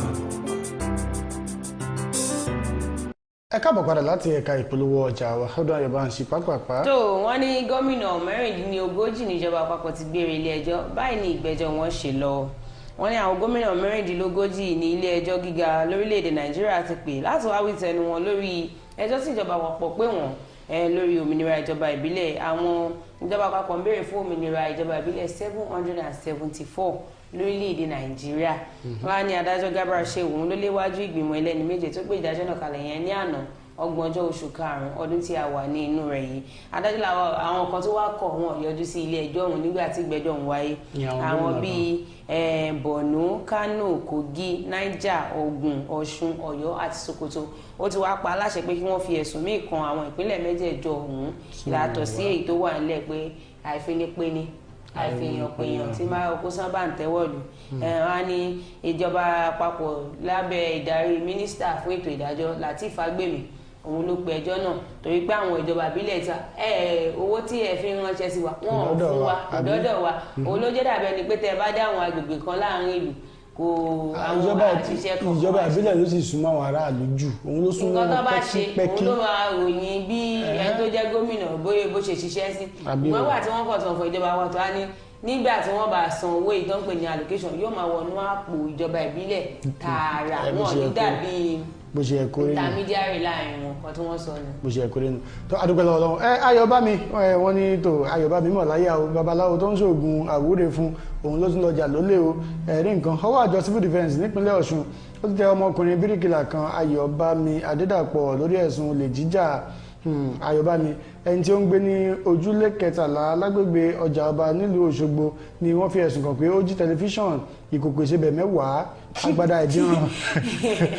agbádá ìdínran àti bẹ́ẹ̀ bẹ́ẹ̀ lọ ní ilé kan tí ní Ọ̀ṣun jẹ́ ńlá nílùú Òṣogbo gẹ́gẹ́ bí alákòóso àjọ yìí ṣe ṣàlàyé fún Aláròyé ó ní ọjọ́bọ̀ Thursday ọjọ́ 17 oṣù karùn-ún ọdún yìí ni ọwọ́ tẹ Ayọ̀bámi lẹ́yìn tí ó lọ jalè ọ̀hún tán nígbà tí ó ń jẹ́wọ́ Ayọ̀bámi sọ pé ó pẹ́ tí òun ti mọ ẹni tí ó ní ilé náà àti pé babaláwo òun ni ó ní oṣooṣù lòun máa ń lọ síbẹ̀ láti lọ gba ọṣẹ àwúre tó ṣe fún òun ó ní nígbà tóun débẹ̀ láti gba ọṣẹ ní oṣù karùn-ún àwọn ará àdúgbò sọ fún òun pé babaláwo náà ti kú òun sì padà sílé pẹ̀lú ìbànújẹ́ afurasí ọ̀daràn yìí sọ pé ìgbà tí òun padà síbẹ̀ lọ́jọ́ kejì òun lọ síbi tí bàbá náà máa ń fi kọ́kọ́rọ́ ilé rẹ̀ sí nígbà tóun wọlé lòun kó àwọn ẹrù yẹn pẹ̀lú èròǹgbà láti lọ tà wọ́n kó tó di pé ọwọ́ tẹ òun. nígbà tó yẹ tó ṣàwúrò fún ti jáde láyé wọn sì fogun àwọn ọmọ tí wọn. kó lè mọ̀ pé bàbá lóògùn gidi ni o ká ní pé ó jí kó gbé náà ni babaláwo fake tiẹ̀ nìkan ẹ̀kún wọ̀n tó rí òun mú. wọ́n ní oríṣi àrùn tí ó lágbára tí ìbínú lè dá sí inú àgọ́ ara èèyàn. ok no interest. àwọn olùwádìí nípa ètò ìlera sọ pé ìbínú ní gbogbo ìgbà lè ṣokùnfà àrùn ọkàn àti rọpárọsẹ̀. àwọn olùwádìí náà fìdí rẹ̀ múlẹ̀ pé tí èèyàn bá ń bínú yàtọ̀ sí pé inú ẹni náà bàjẹ́ tàbí ọkàn ẹni náà bẹ́ẹ̀ porúurú ó lè ṣe àkóbá fún ẹ̀jẹ̀ nínú ara èyí tó lè fa àrùn ọkàn àti rọpárọsẹ̀. àbẹ̀wádìí náà tí wọ́n gbé jáde nínú ìwé ìròyìn àjọ ilẹ̀ Amẹ́ríkà tó ń rí sí ọ̀rọ̀ ìlera ọkàn AHA sọ pé ìbáṣepọ̀ wà láàrin ìbínú àti àrùn ọkàn lójijì. èsì ìwádìí náà sọ pé kódà ìbínú díẹ̀ gan lè ṣe àkóbá fún ara débi wípé ó lè fa àrùn rọpá kíyàn tún rọ lẹ́sẹ̀. àwọn onímọ̀ náà ṣàlàyé pé àrùn rọpárọsẹ̀ àti àrùn ọkàn òjijì máa ń ṣẹlẹ̀ nígbà tí ẹ̀jẹ̀ kò bá ráyè lọ sí ọpọlọ láti inú ọkàn èèyàn. àwọn ilé ẹ̀kọ́ tó ṣe ìwádìí ilẹ̀ Amẹ́ríkà ní fásitì Columbia, ilé ẹ̀kọ́ ìṣègùn Yale, fásitì St. John's ní ìlú New York àtàwọn ilé ẹ̀kọ́ míì àgbàlagbà ọ̀rìnlélúgba wọn ni wọ́n kó jọ tí wọ́n fi ṣe ìwádìí yìí. wọ́n pín gbogbo wọn sí ìsọ̀rí 4 lẹ́yìn tí wọ́n pín wọn sí ìsọ̀rí ìtàn ni wọ́n bi wọ́n léèrè pé kí wọ́n rántí àwọn nǹkan tó ti mú wọn bínú sẹ́yìn. adarí iṣẹ́ ìwádìí náà ọ̀jọ̀gbọ́n Daichi Shimbo ṣàlàyé pé ìwádìí ọ̀hún fi hàn pé ìbínú máa ń jẹ́ kí ẹ̀jẹ̀ ṣiṣẹ́ ségesège lè túmọ̀ sí pé ẹni tó bá ń bínú ní gbogbo ìgbà pàápàá jùlọ ẹni tó bá ti lárùn lára tẹ́lẹ̀ lè ní àrùn ọkàn lójijì tàbí àrùn tó lè má gbóògùn mọ́. ọ̀jọ̀gbọ́n Shimbo òun ló sọ bẹ́ẹ̀. àwọn bàbá kan kọrin wọn ni ẹni tó bá lè bínú ẹni kó máa ṣiṣẹ́ mọ́ iṣẹ́ tó fọ́gbọ̀n ọdún ṣe ìṣẹ́jú kan àbọ̀ ni ó kojú sí kànga kọ́lọ́ ń gbà wá lọ́wọ́ inú bíbí. ṣe pé àwọn bàbá wọn mọ nǹkan tó ń sọ. wọ́n mọ nǹkan tó sọ látàrí báyé gbogbo iṣẹ́ ní òfin ogún ọdún ṣe. àwọn yìí ò nílò àti kó ṣọ́ọ̀kì jọ kó gbogbo ẹ̀jọ̀ kó tó mọ̀ pé kíní wọ́n ní nǹkan tágbàlagbà rí lórí ìjókòó ń gbà mí tọ́mọdé bá gungi o. mi tí rí rìsọ́ọ̀tì gidi àtijọ́ tí inú bíbí tó ti ń lọ sùkú àti ẹ̀dọ̀ fún. o ní inú bíbí mo fi ṣẹ́ mi rán ẹ̀dọ̀ fún wọn ọ̀bẹ lọ́wọ́ ẹ̀. bí o bá pààyàn kí wọ́n dé rẹ̀ wọ́n yóò sá wù àbúrú kan tó ọ̀gá ọlọ́run ó ṣá ẹ má jẹ́ àbínú mọ́ o. káwọn kan àtọ́yẹ pé. wọ́n pẹ́ ẹ má jẹ́ àbínú mọ́ wọ́n pẹ́ ìní bínú mọ́. wọ́n ní ẹ má jẹ́ àbínú mọ́. sọ pé ìní bínú mọ́. ọ̀dọ́ àyè lóhùn ò ní bínú mọ́. àbí EFCC ti mú àwọn eléyìí o kùsà ni wọ́n wà lọ́nà àìtọ́ nílùú Ìlọrin. akóló àjọ àwọn tó ń gbógun ti ìwà jìbìtì àti ṣíṣe owó ìlú mọ̀kùmọ̀kù nílẹ̀ wa Economic and Financial Crimes Commission EFCC ẹ̀ka ti ìlú Ìlọrin ní àwọn afurasí 9 kan Wàlíù Doye, Abubakar Awal, Abdulrauf Hakim, Sabi Usman, Salihu Godwin, combination Salihu Godwin, Dauda Muhammed àti Ọlámilékan Arẹ̀mú wà báyìí. Ẹ̀sùn tó fi kan wọ́n ní pé wọ́n wakùsà lọ́nà àìtọ́ nílùú Ìlọrin nípínlẹ̀ Kwara. Bákan náà ni wọ́n tún fẹ̀sùn kan Falẹ́tí Waheed àti Noah Ọlámilékan pé wọ́n fẹ́ fún àwọn òṣìṣẹ́ àjọ náà ní rìbá kí wọ́n lè tú wọn sílẹ̀ lẹ́yìn tí ọwọ́ tẹ̀ wọ́n tán. Aláròyé gbọ́ pé àwọn afurasí méjèèjì yìí ni wọ́n kó mílíọ̀nù kan àti ẹgbẹ̀rún lọ́nà igba náírà 1.2 million fún àwọn òṣìṣẹ́ àjọ náà gẹ́gẹ́ bí owó kọ́bẹ̀. Ẹgbàá sọ́wọ́. Owó ẹjọ́ sá. Wọ́n lè tú ọkọ̀ tirẹ́là ilé tí wọ́n mú wọn sílẹ̀ kó ẹrù àwọn òfin ọ̀hún sílẹ̀ kó máa láyà àti àlàáfíà, ṣùgbọ́n tí ẹ̀kọ́ púpadà sójú mímú fún wọn bẹ́ẹ̀ ni nítorí àwọn yẹn kò gba owó ọ̀hún lọ́wọ́ wọn ní FCC wọ́n bá kì wọ́n mọ́lẹ̀. Ẹ̀kọ́ tirẹ́là márùn-ún kọjá wá fún 1.2 million naira èmi bò nígbà. Yẹ̀wọ̀n.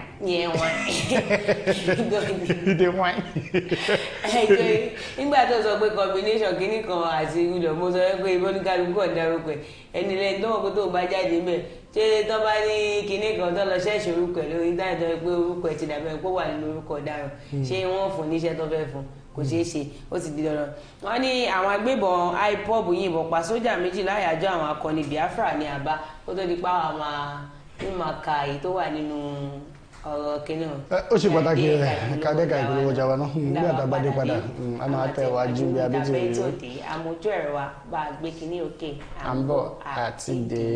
When life breaks into the beautiful splendor of nature and the kids can't just resist the temptation to explore to its zenith with the full assurance that the perfect backup is on the way for a perfect refilling. Nokpa, we always come to the rescue anytime, anywhere, any day, anyway, anyhow, round the clock.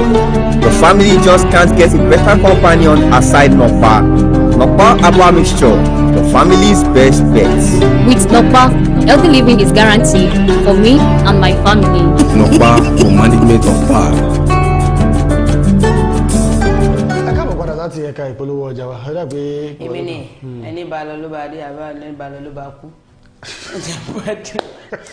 Wọ́n ní àwọn agbébọn ti pa sójà méjì ní agbègbè Obikabe àbíkí ló ń jẹ́ Junction ní ìlú Aba ìpínlẹ̀ Abia lẹ́kùn ìlà oòrùn gúúsù Nàìjíríà. Nǹkan bí aago 9 òwúrọ̀ ọjọ́bọ̀ 30 oṣù karùn-ún ọdún 2024 tí àwọn ẹgbẹ́ agbésùmọ̀mí IPOB yà sọ́tọ̀ gẹ́gẹ́ bí ọjọ́ ìrántí àwọn akọni Biafra Day. Àwọn agbébọn méjìlá nínú ọkọ̀ méjì gẹ́gẹ́ bí aṣègbọ́ ṣàdédé kọlu àwọn agbófinró kan lágbègbè Obikabe tí wọ́n sì ṣínà ìbọn bolẹ̀. Bákan náà ni wọ́n tún dáná sun ọkọ̀ àwọn ológun náà kí wọ́n tó sá lọ pẹ̀lú àwọn nǹkan ogun wọn. Àwọn tíṣẹ̀lẹ̀ náà ṣojú wọn ṣàlàyé pé àwọn rí àwọn òkú sójà méjèèjì lójú pópó nígbà tí BBC kàn sí alukoro iléeṣẹ́ ọlọ́pàá ní ìpínlẹ̀ Abia Maureen Chinaka. Ó ní káyọ̀níyọ̀ láti pe iléeṣẹ́ ológun nítorí òun kò lè gbẹnusọ fún wọn. So ní ẹ má wulẹ̀ wá sí àgọ́ ọlọ́pàá iléeṣẹ́ ológun ní kẹ́ máa lọ kò sí nǹkan tó ń fẹ́ sọ.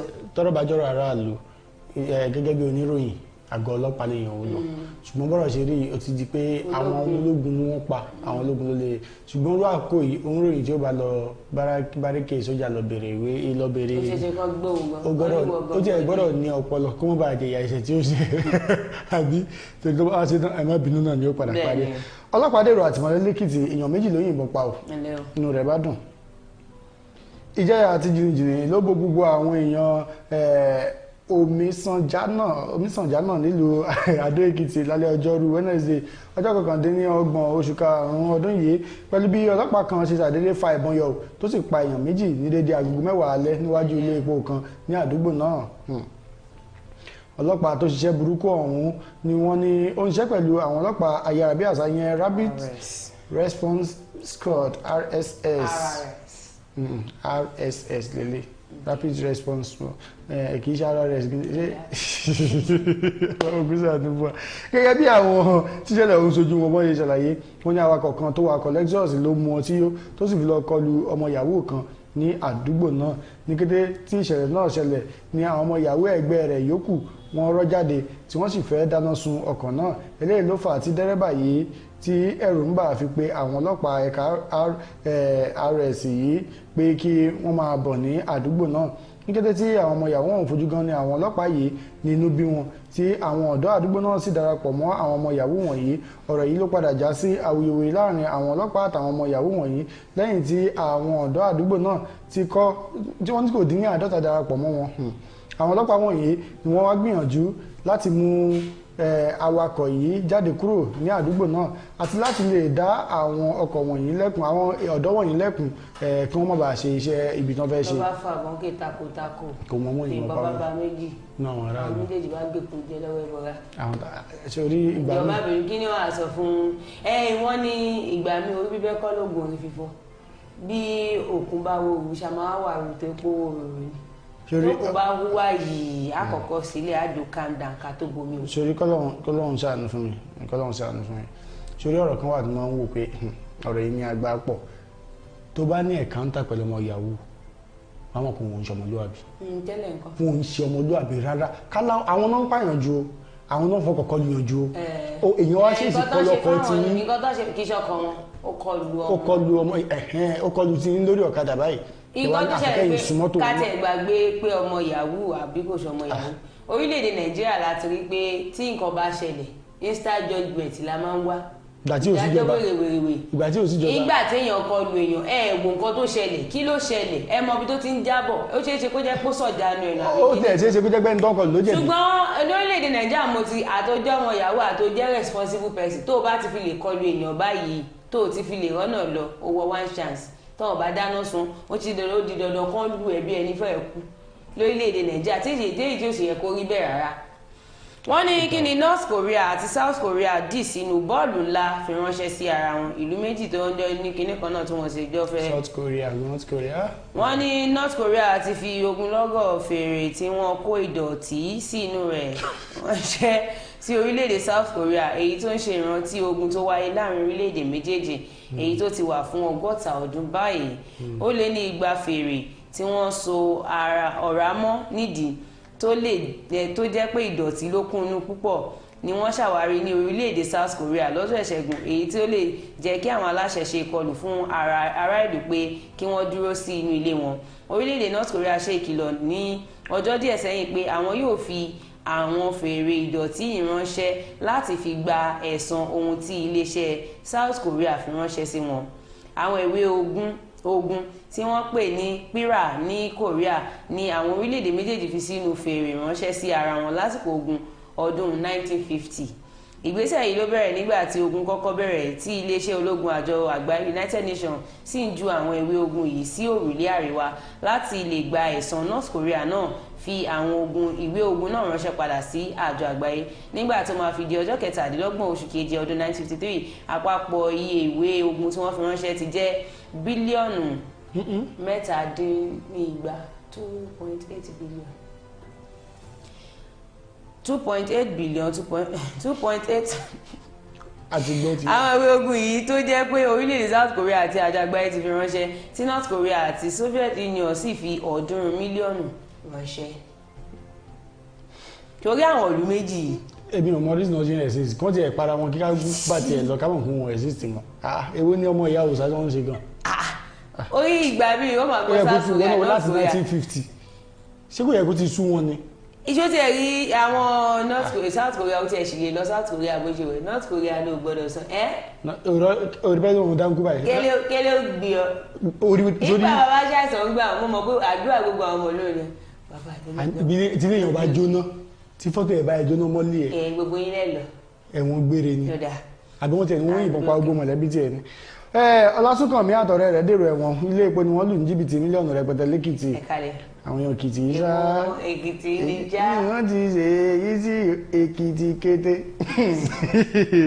lórí ẹ̀sùn lílu jìbìtì àti fífi ọgbọ́n èké gba owó lọ́wọ́ èèyàn ilé ẹjọ́ májísírèètì kan tó wà ní Adó Èkìtì ti pàṣẹ pé kí àwọn méjì kan Ọlánìpẹ̀kun Ọlásùnkànmí àti tó jẹ́ ẹni ọdún 24 34 years àti Adébóyè Ọlábáyọ̀ ẹni 40 ọdún 40 years náà wọ́n ní kó máa lọ gbatẹ́gùn ní ọgbà ẹ̀wọ̀n báyìí náà àwọn èèyàn náà ni wọ́n fi ẹ̀sùn kàn pé wọ́n lu ilé epo kan ní jìbìtì owó tó tó 40 mílíọ̀nù náírà ní Adó Èkìtì gẹ́gẹ́ bí ìwé ẹ̀sùn eléyìí tí wọ́n fi kàn wọ́n. Aláròyé gbọ́ pé níṣe ni wọ́n gbìmọ̀ láti ṣe ẹ̀ṣẹ̀ yìí ní ọjọ́ 12 oṣù karùn-ún ọdún yìí nílùú Adó Èkìtì. ẹ̀sùn yìí ni ilé ẹjọ́ júwe gẹ́gẹ́ bí ohun tó lòdì sí òfin orílẹ̀-èdè Nàìjíríà àti ti orílẹ̀-èdè wa ti ọdún 2006. lẹ́yìn tí wọ́n ka ìwé ẹ̀sùn náà sí wọn létí, agbẹjọ́rò wọn ọ̀gbẹ́ni Dọ̀tun Ọmọlóye àti arábìnrin Fúnmiláyọ̀ Akínwùmí wọ́n bẹ̀ kóòtù pé kó yọ̀ǹda àwọn oníbàárà wọn wọ̀nyí fún àwọn pẹ̀lú ìlérí pé wọn kò ní sá lọ.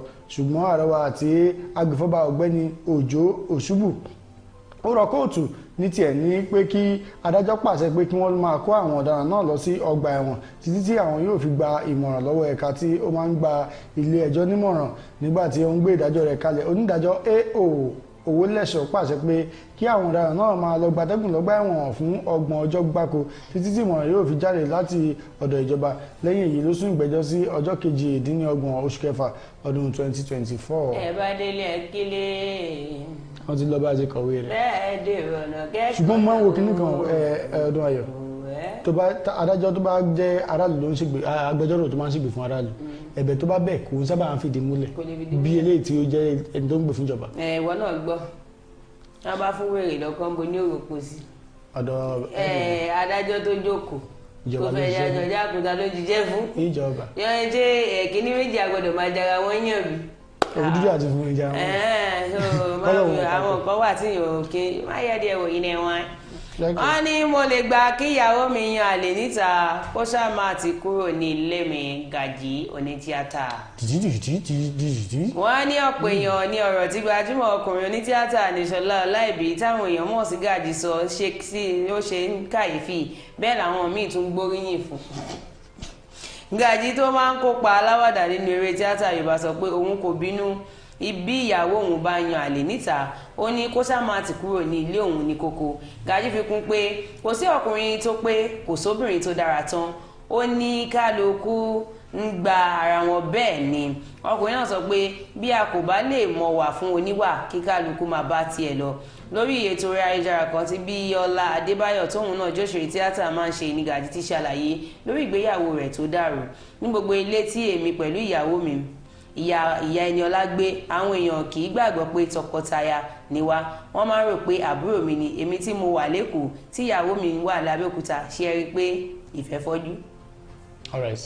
mo mọ ìtọ́jú obìnrin dáadáa.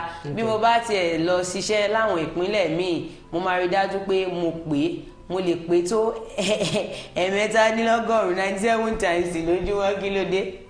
ìyàwó mi ló kàn déédéé yí padà sí mi, ó ní ó ti sú òun, ó sì fi mí sílẹ̀. èmi kọ́ ni mo fi sọ pé mi ò fẹ́ mọ́ o. kódà kó tiẹ̀ jẹ́ yan àlè níta kò ṣe nǹkan kan fún mi, kó ṣáà má ti kọ̀ mí sílẹ̀. bí Gàjí ṣe sọ̀rọ̀ lórí ìgbéyàwó rẹ̀ náà ló tún sọ pé ìsúnmọ́ ni làámọ̀ ṣe ni.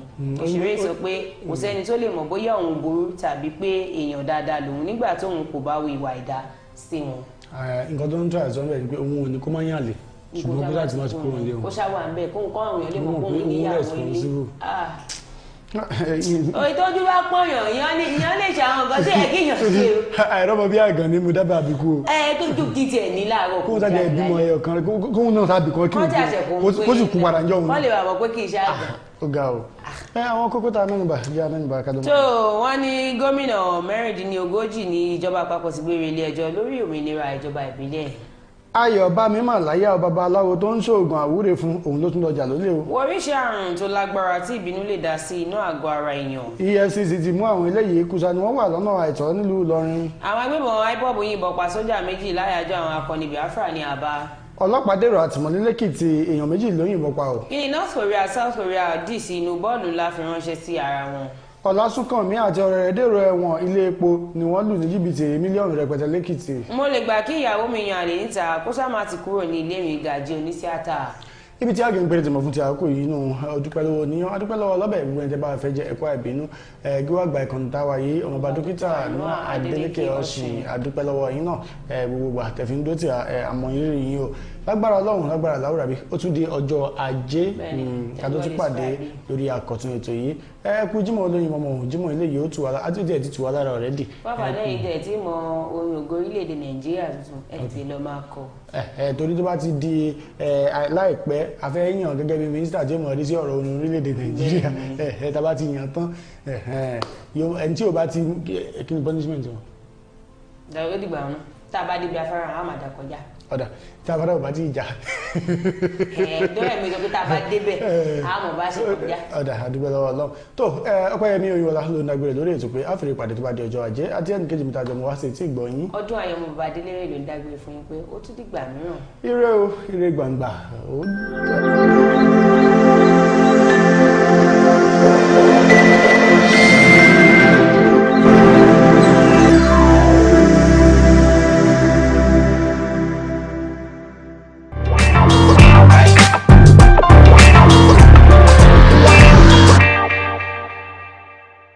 orúkọ mi ni Saheed Ògúngbè mo lè sọ pé ọmọ bíbí bàbá ni mí torí pé ọmọ lèmi so tí bá sọ pé ọmọ bíbí inú bàbá náà mi ò tí ì jayò pa àwọn ọ̀rọ̀ nípa Ògúngbè pọ̀ ṣùgbọ́n èyí tí àwa bá nígbà táwa dé òun làwa lè sọ nígbà ayé mo lè sọ pé nígbà tí ìrèké oníbùdó ni àwa dé sí so àìmọye nǹkan rí bẹ́ẹ̀ tó ti ṣe síwájú kó tó di pàdà tó dé ṣùgbọ́n ìtawà ní àsìkò tí wá yẹn àsìkò ìrèké oníbùdó ṣá agbọ́n nínú ìtàn gbà yẹn pé àwọn lọ́ọ́ ṣe iyó sàmàǹgè igbá funfun àṣírí bàbá àbèjì lọ́ọ́lọ́ọ́ bẹ́ẹ̀ adẹ̀tùgbọ́n nínú ìtàn náà pé wọ́n tún ṣe ìtàn Lísàbí mo lè fi ọgbẹ́ni sọ pé lágbàáyé pátápátá bàbá wà ní ipò kẹta bàbá wa Ògúndé mo rí pé àwọn jẹ́ ní àkọ́kọ́ nígbà yẹn àti bàbá wa Olùmẹ̀gbọ́n bàbá ló wà ní ipò kẹta ṣùgbọ́n kan tó wà níbẹ̀ ni pé àbúrò lè lówó lọ́wọ́ jẹ̀gbọ́n lọ ìyẹn ò sọ pé kó dọ̀tí ẹ̀gbọ́n ẹ̀ so ìyàtọ̀ kan tó wà níbẹ̀ ni pé òkìkí bàbá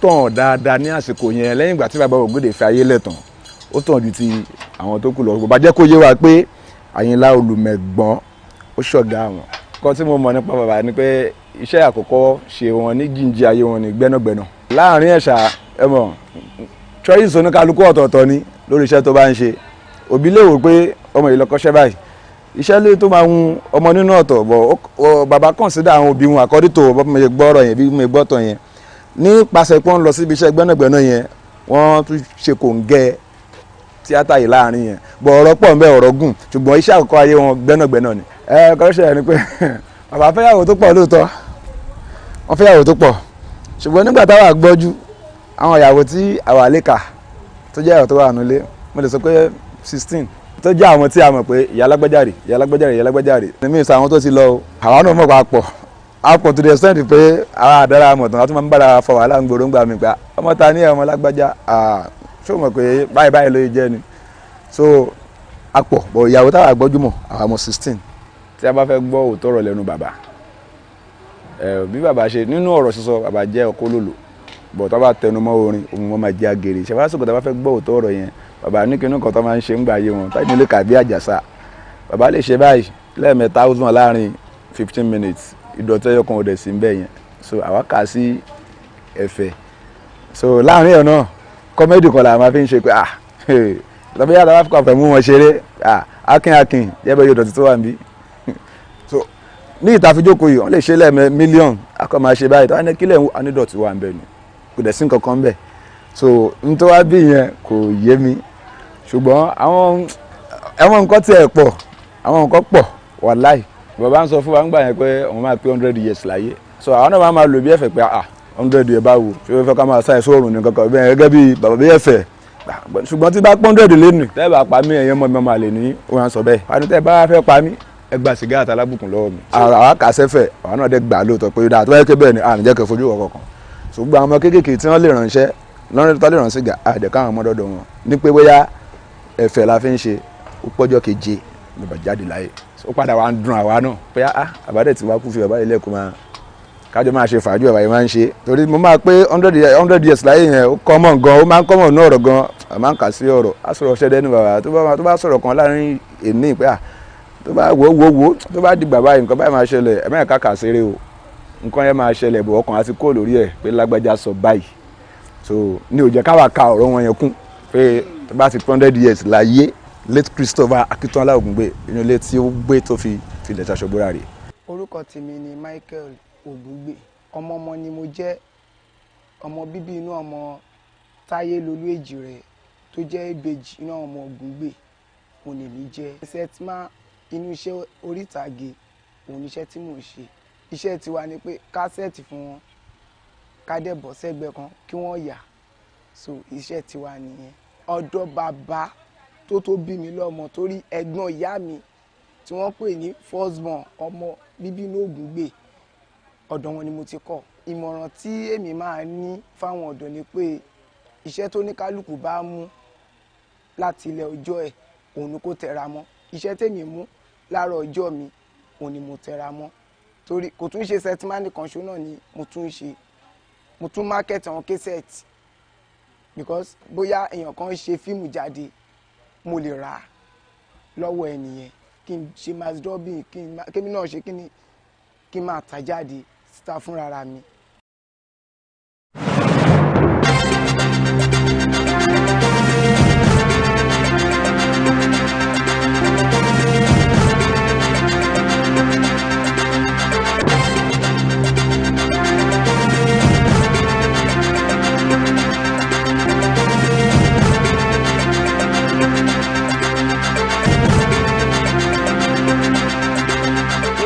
Another edition of News Review brought to you by WYTv Television. I am Odunayo Adedere. And with me in the studio this morning I have... Rotimi Orilua. Good afternoon, good morning, good evening, wherever you are watching WYTv. It's another beautiful weekend, it's another Friday. Please make sure you enjoy your Friday. TGIF. We want to appreciate our sponsors and the Nokpa Abbas and King Victor Nigeria Enterprises. We say a very big thank you to them. And to all our viewers home and abroad, we say a very big thank you to you. Even in this economy, we appreciate you so much. You know how we do it on the show. We'll bring to you news that made it to the top. We're going to short commercial break. When we come back, we discuss the one we feel we should discuss. But we will not be the only one talking. You can also drop your own comment in the comment section while we discuss it together. On Punch newspaper, I have students' loan. 336 state institutions listed as 60,000 registered. Emirates crisis. Kano governor meets Ribadu. Sanusi makes first appointment. Trump guilty in Hush money trial faces sentence in July. IPOP sits at home. Governors react as 2 soldiers killed. Businesses grounded. On Vanguard newspaper, we have Labour may begin nationwide strike on Monday if 10 escape deaths as 4-story building collapses on Lagos Island. Nigeria needs honest, sincere leaders to survive, ex-Rivers Commissioner. JD Post have saved judiciary from bad record. Rights group urges CGAN Ariwola. Senator Kalu condemns killing of soldiers in Abia. Coastal Highway, federal government to pay another 7.13 billion naira as compensation. Umai. These are the news that made to the talk today. Let's go on a short commercial break. When we come back, we'll continue from where we stop. Don't go nowhere, stay tuned, we'll be right back. When life breaks into the beautiful splendor of nature, and the kids can't just resist the temptation to explore to its zenith with the full assurance that the perfect backup is on the way for a perfect refilling. Nokpa, we always come to the rescue anytime, anywhere, any day, anyway, anyhow, round the clock. Your family just can't get a better companion aside Nokpa. Nokpa Abba Mixture, your family's best bet. With Nokpa, healthy living is guaranteed for me and my family. Nokpa for management of power. Yeah, welcome back from that short commercial break. That's our sponsor, Nokpa Abos. Whichever you need, Nokpa Abba Mixture, Abba Co, Abba Tonic, Abba Flusher, Abba Energy Powder. Whichever you need, you can send a DM or call the number 0701010849. Without wasting much of our time, the first one here says, Nigeria needs honest, sincere leaders to survive. Ex-Rivers Commissioner. Well, let me give kudos to the ex-River Commissioner who has come out clean to let the whole country know that we need a good leader to survive in this country. Let me tell you this.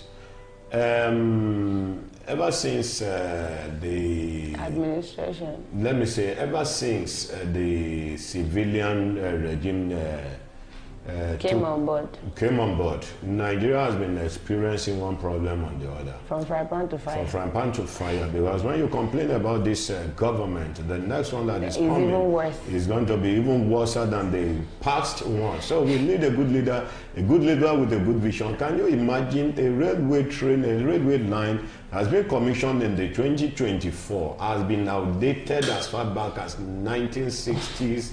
In some of the development in some of the developed countries. Yeah, our development came late. In 2024, we are celebrating, give kudos to the leaders of bringing the railway, the blue line, the red line, all the, you know.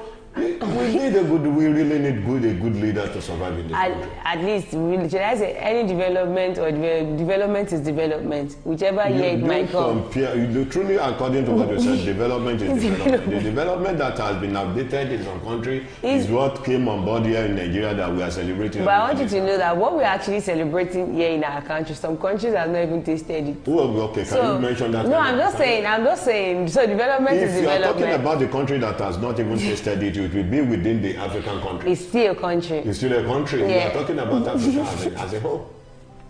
A former commissioner for budget and economic planning, Rivers State Chief Mike A. James, has said that governance should now be focused on human capital development, as is the case under the Governor Similaif Bara-led administration in the state. Chief A. James, who was also the sole administrator of Reason Palm Limited, further stated that the nation has reminded in penury because of the naked display of dishonesty and insincerity on the part of the ruling class. He noted that honesty and sincerity have remained two great virtues lacking among leaders, and these have hampered the economic growth of the nation. Our leaders will just come out to tell us, we'll do this, we'll do that. They'll tell you, in fact, I was so surprised. I don't know if there wasn't a playback of what the president.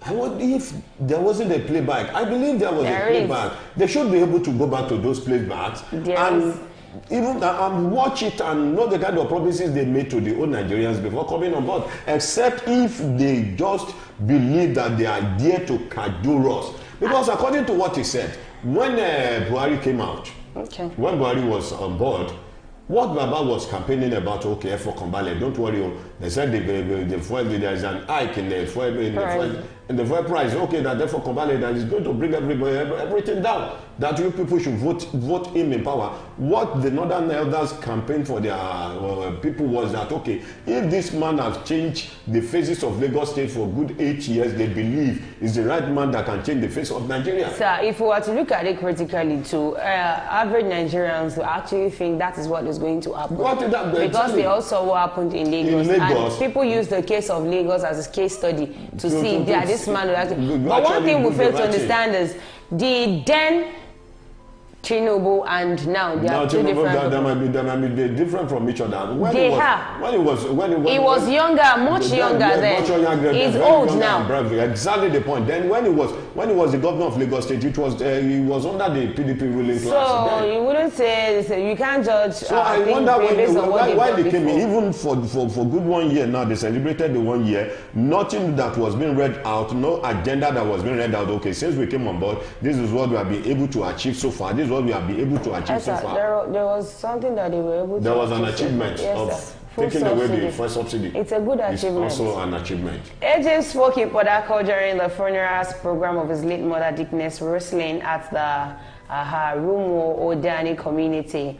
It said, who described his mother as a peaceful and honest woman, noted that these qualities were lacking among many leaders, stating that for the nation to move forward, leaders must uphold these virtues and play down on politics.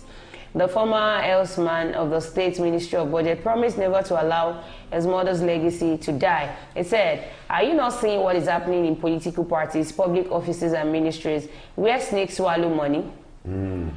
Money developing legs, monkey carrying away money. You see people going home with billions of naira, while fellow citizens wallow in penury. These are issues that call for explanations. Honesty and hard work should indeed be the watchword of our leader. When they started coming, where I knew that we lost it in Nigeria finally was when I actually heard that snakes swallowed money. Swallowed money under which government. Okay, fine. And nobody is saying anything about it. I accept. Snake swallowed money. Where is the snake? Where is the snake? The snake has not been killed. It disappeared. Now, let me tell you this. I don't know, even Nigerians will never be wise. I remember the video that I watched last week. Are you prophesying that? Yes, Nigeria will never be wise because we were, some of the Nigerians, let me say most of the Nigerians, were like chicken. When you throw corn around, they hail you. They start moving. Once they eat it like this, they've forgotten about the past suffering or pain that they might have went through. I watched a video that went viral. One of this ex-governor, when he was being interviewed, they said Nigeria. The person that interviewed the man was saying, "Okay, Nigeria are in pain, they are hungry." He said, "Let them go and die. Let them go and die because when next an election is around, they will open their senses. They will open their senses because they believe if the person that is bringing money for them really has a good mission of turning the face of Nigeria." Now, the reason why I said Nigeria will never be wise was this. When Jonathan took away the first subsidy, this set of people were those people that campaigned against Jonathan. Yeah. I was wondering when Fayemi, the former governor of Ekiti State, came out openly to tell the old Nigerians that when Jonathan removed the first subsidy, they knew he was doing the right thing. Yeah, they knew it was the right thing. They had to campaign against his government for them to be to enable them to get access into Aso Rock. Then nobody came out. I believe by then he should have been stoned to the point of death.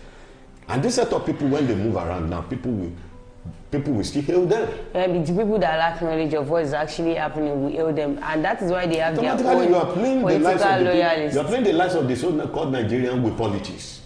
Anybody that dies, to hell with them. What you're after is the money you are going there to make and your family. Nigeria walk again. Save judiciary from bad record. Rights group urges CJN Ariwola. Yes, I believe Baba Ali, okay, let me say Pa Ariwola, should thank God, let me say kudos to him to have summoned the chief judge of Kano State, and that of it has nothing to do with what is on ground. Kano is a state on its own. That has the right to decide whatever they like. They have the constitution, and when Ganduje came on board as the governor of Kano State, they had to reframe the constitution. When the new government came, he reframed it to his own taste. They reframed it into, because when Ganduje was reframing, nobody has ever opposed what Ganduje did. Which did you even hear it? Nobody, even when Sanusi was evicted out of that palace, Sanusi did not mention a word. He did not utter a word. When Sanusi was actually removed as the emir of Kano, the only thing I heard then was Sanusi has been dethroned as the emir of Kano. And the next thing, we did not even hear anything about this man, not until when he got a job, this thing in Lagos. His friend called him to come and do. And since then, we did not hear anything. Sanusi has not been coming out to say anything. Now, the Kano High Court gave another court was questioning the from order Abuja. From Abuja. If it does not have the backing of political stuff, then automatically all these our so-called politicians, those that are in the ruling class, you could now see that they are the one that want to cause chaos in the face of the country. They want to destabilize the peace of the so-called country. And you know, Kano State was won by this NNPP.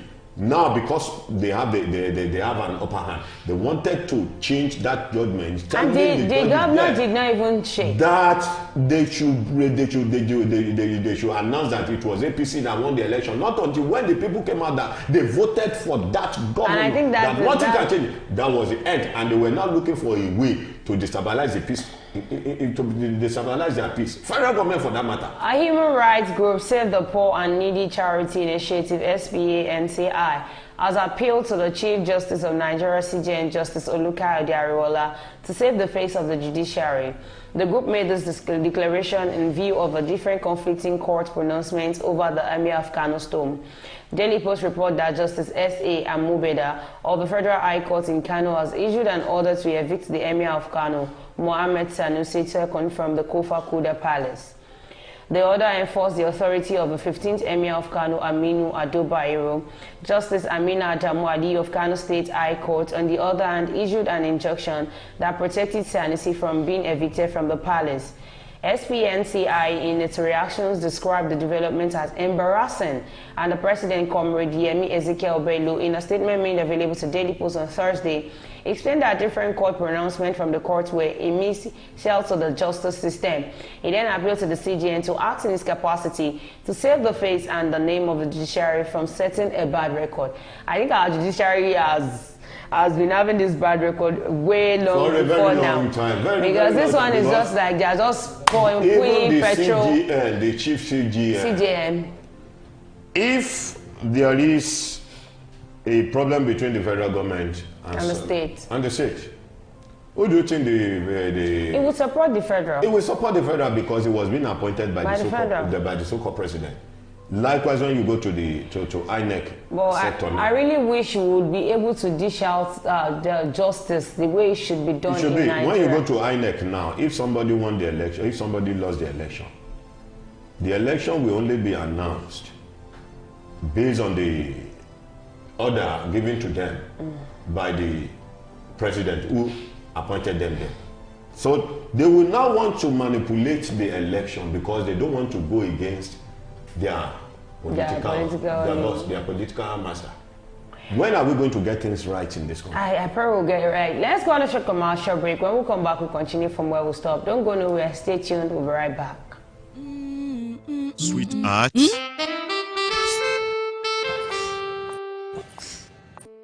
I can't afford to be late for this meeting. Give me the same excuse every day. I always tell you the truth every.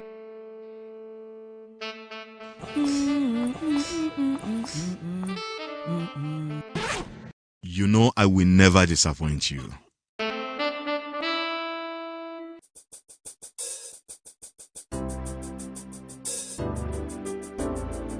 Everyone needs a hero, like Nokpa. After Nokpa, it is always Nokpa. Nokpa for management of power. Yeah, welcome back from that short commercial break. Before we went on that break, I was saying I just pray the judiciary system would work, because if the judiciary system works, then we know that we don't have a problem in Nigeria. Because the people that will want to believe that they know the law, they know what the law says, actually the ones that are going against the law. If I'm not yes, exactly the point. They are the ones going against what the constitution is saying. The law of this country is meant for the poor, not for the rich. And it's not supposed to be. And it's not supposed to be, which nobody is above the law. Look at what happened in the USA, where the former president was convicted. That's Donald Trump. It can't happen in the face of Nigeria. It can't. Let me say Africa. Don't let us say Nigeria. Buhari has been there. When Buhari was going, Buhari said nobody should come out. And nobody is actually going. That everybody should go and face his consequences. Anybody that's been invited should not mention his name. And nobody should come after him. And anybody that tries coming after him will surely face his wrath. And nobody is saying anything about it. Nobody is going after Buhari. Emefiele that printed money, was it the decision of Emefiele to have gone ahead to go and print that money if he doesn't have the backing up of the president? We pray the judicial system will work for us and it will actually benefit us. I pray so. CJN, so the rights group are actually coming out to put you to work that you should do what you want to do so that the judicial system would actually work perfectly for Nigeria. The last one on the list, Coastal Highway, federal government to pay another 7.13 billion naira as compensation. Umai. Federal government they are really trying because they are doing hard work. Yes, they are really trying. They are good in that area, I believe. The area of signing out money. Yes, this is the avenue for those set of people. It is their turn. It is their turn to. At times, I wonder if they actually bring a proposal to the House of Representatives or House of Senate. It takes a longer period for that proposal to be passed. But this one has been approved. It's not even this one alone. That when Akpabio was elected as the Senate leader, that he was appointed. Let me say that he was appointed. What people started saying then was that Akpabio is going to be a rubber stamp senator. At the end of the day, maybe he had from one of the social media that people were complaining that he's going to be a rubber stamp. He now came out that he promised them that he's not going to be a rubber stamp. Have you forgotten that Akpabio has a case with the Federal High Court? The case is still pending. So automatically, if he goes against the order of the president, Just to pass the national anthem bill just within a week, and everything was done and dusted. It is not even up to a week. Within a week, now, it was done and dusted. Now, people that they wanted to compensate it came out last week on one of these newspaper that they cried out that it was low compensation that they are offering there. The budget of the federal government is to pay another 7.13 billion naira compensation to those whose properties were demolished for the construction of Lagos-Calabar Coastal Highway. Minister of Works, Engineer David Umahi, disclosed this to journalists in an interview in Abakaliki, the Ebonyi state capital. He noted that 2.7 billion naira had been paid as compensation for the demolition of the structures on the coastal highway before the approval of another 7.13 billion naira by the federal government. Umahi opined that the demolition of shanties and other structures on the highway were still ongoing. As we are talking, the demolition of shanties and some infrastructure is ongoing. We pay compensation of about 2.7 billion naira. Between now and maybe Monday, we will pay another compensation of 7.13 billion naira. We are paying compensation not that everybody deserves it, but because it is also a way of helping people. When people build against the law, Mr. President is not the type that will punish people. The welfare of the people is what is signed first. So it is also a way of helping, even though we do encourage people not to build against the law, is stated. The welfare of the people is the priority of the president. Exactly. When his first speech was that, okay, he knew that the people were going through a lot. That how of which I had anything to do. But my hands are tied. But my hands are tied. And they said he is coming out. I don't believe they knows what they are saying. Maybe they are under the influence of some certain drugs that makes them to just come out and begin to cajole the people.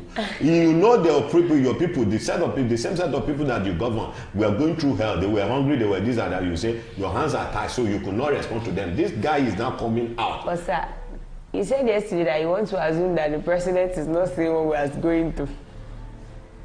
You know, I gave an advice. It was an advice because I believe the president is a man. Is a man of the people. Okay. And I believe in what he has did in the face of Lagos State for good 8 years, he can still do better. Yeah, he can do better. Mr. President, thanks so much for actually compensating the people that lost their properties during the demolition of Lagos-Calabar Coastal Highway. You've actually done a good work, and I want you to please check on all Nigerians, not only those that are on the coastal highway are actually going through one tough time or the other. Many Nigerians are going through the. In fact, the rich are also coming out to actually scream online now. Companies are that I was seeing a video this morning. I was seeing a video this morning whereby somebody said paying such amounts for electricity just within a week. 100,000 naira. And I was shocked. 100,000 naira just within a week. It is well. Nigeria will work again. We've come to the end of the show today. Do not forget to follow us on all our social media platforms, on our Facebook, on our YouTube, on our X account, on our Instagram, on our TikTok at Wisdom Yard Online TV. I remain my humble self, Odunayo Adelere. Thank you, Ambassador Oluwarotimi. So we'll come again on your screen on Monday. Be good and be fine. Bye for now.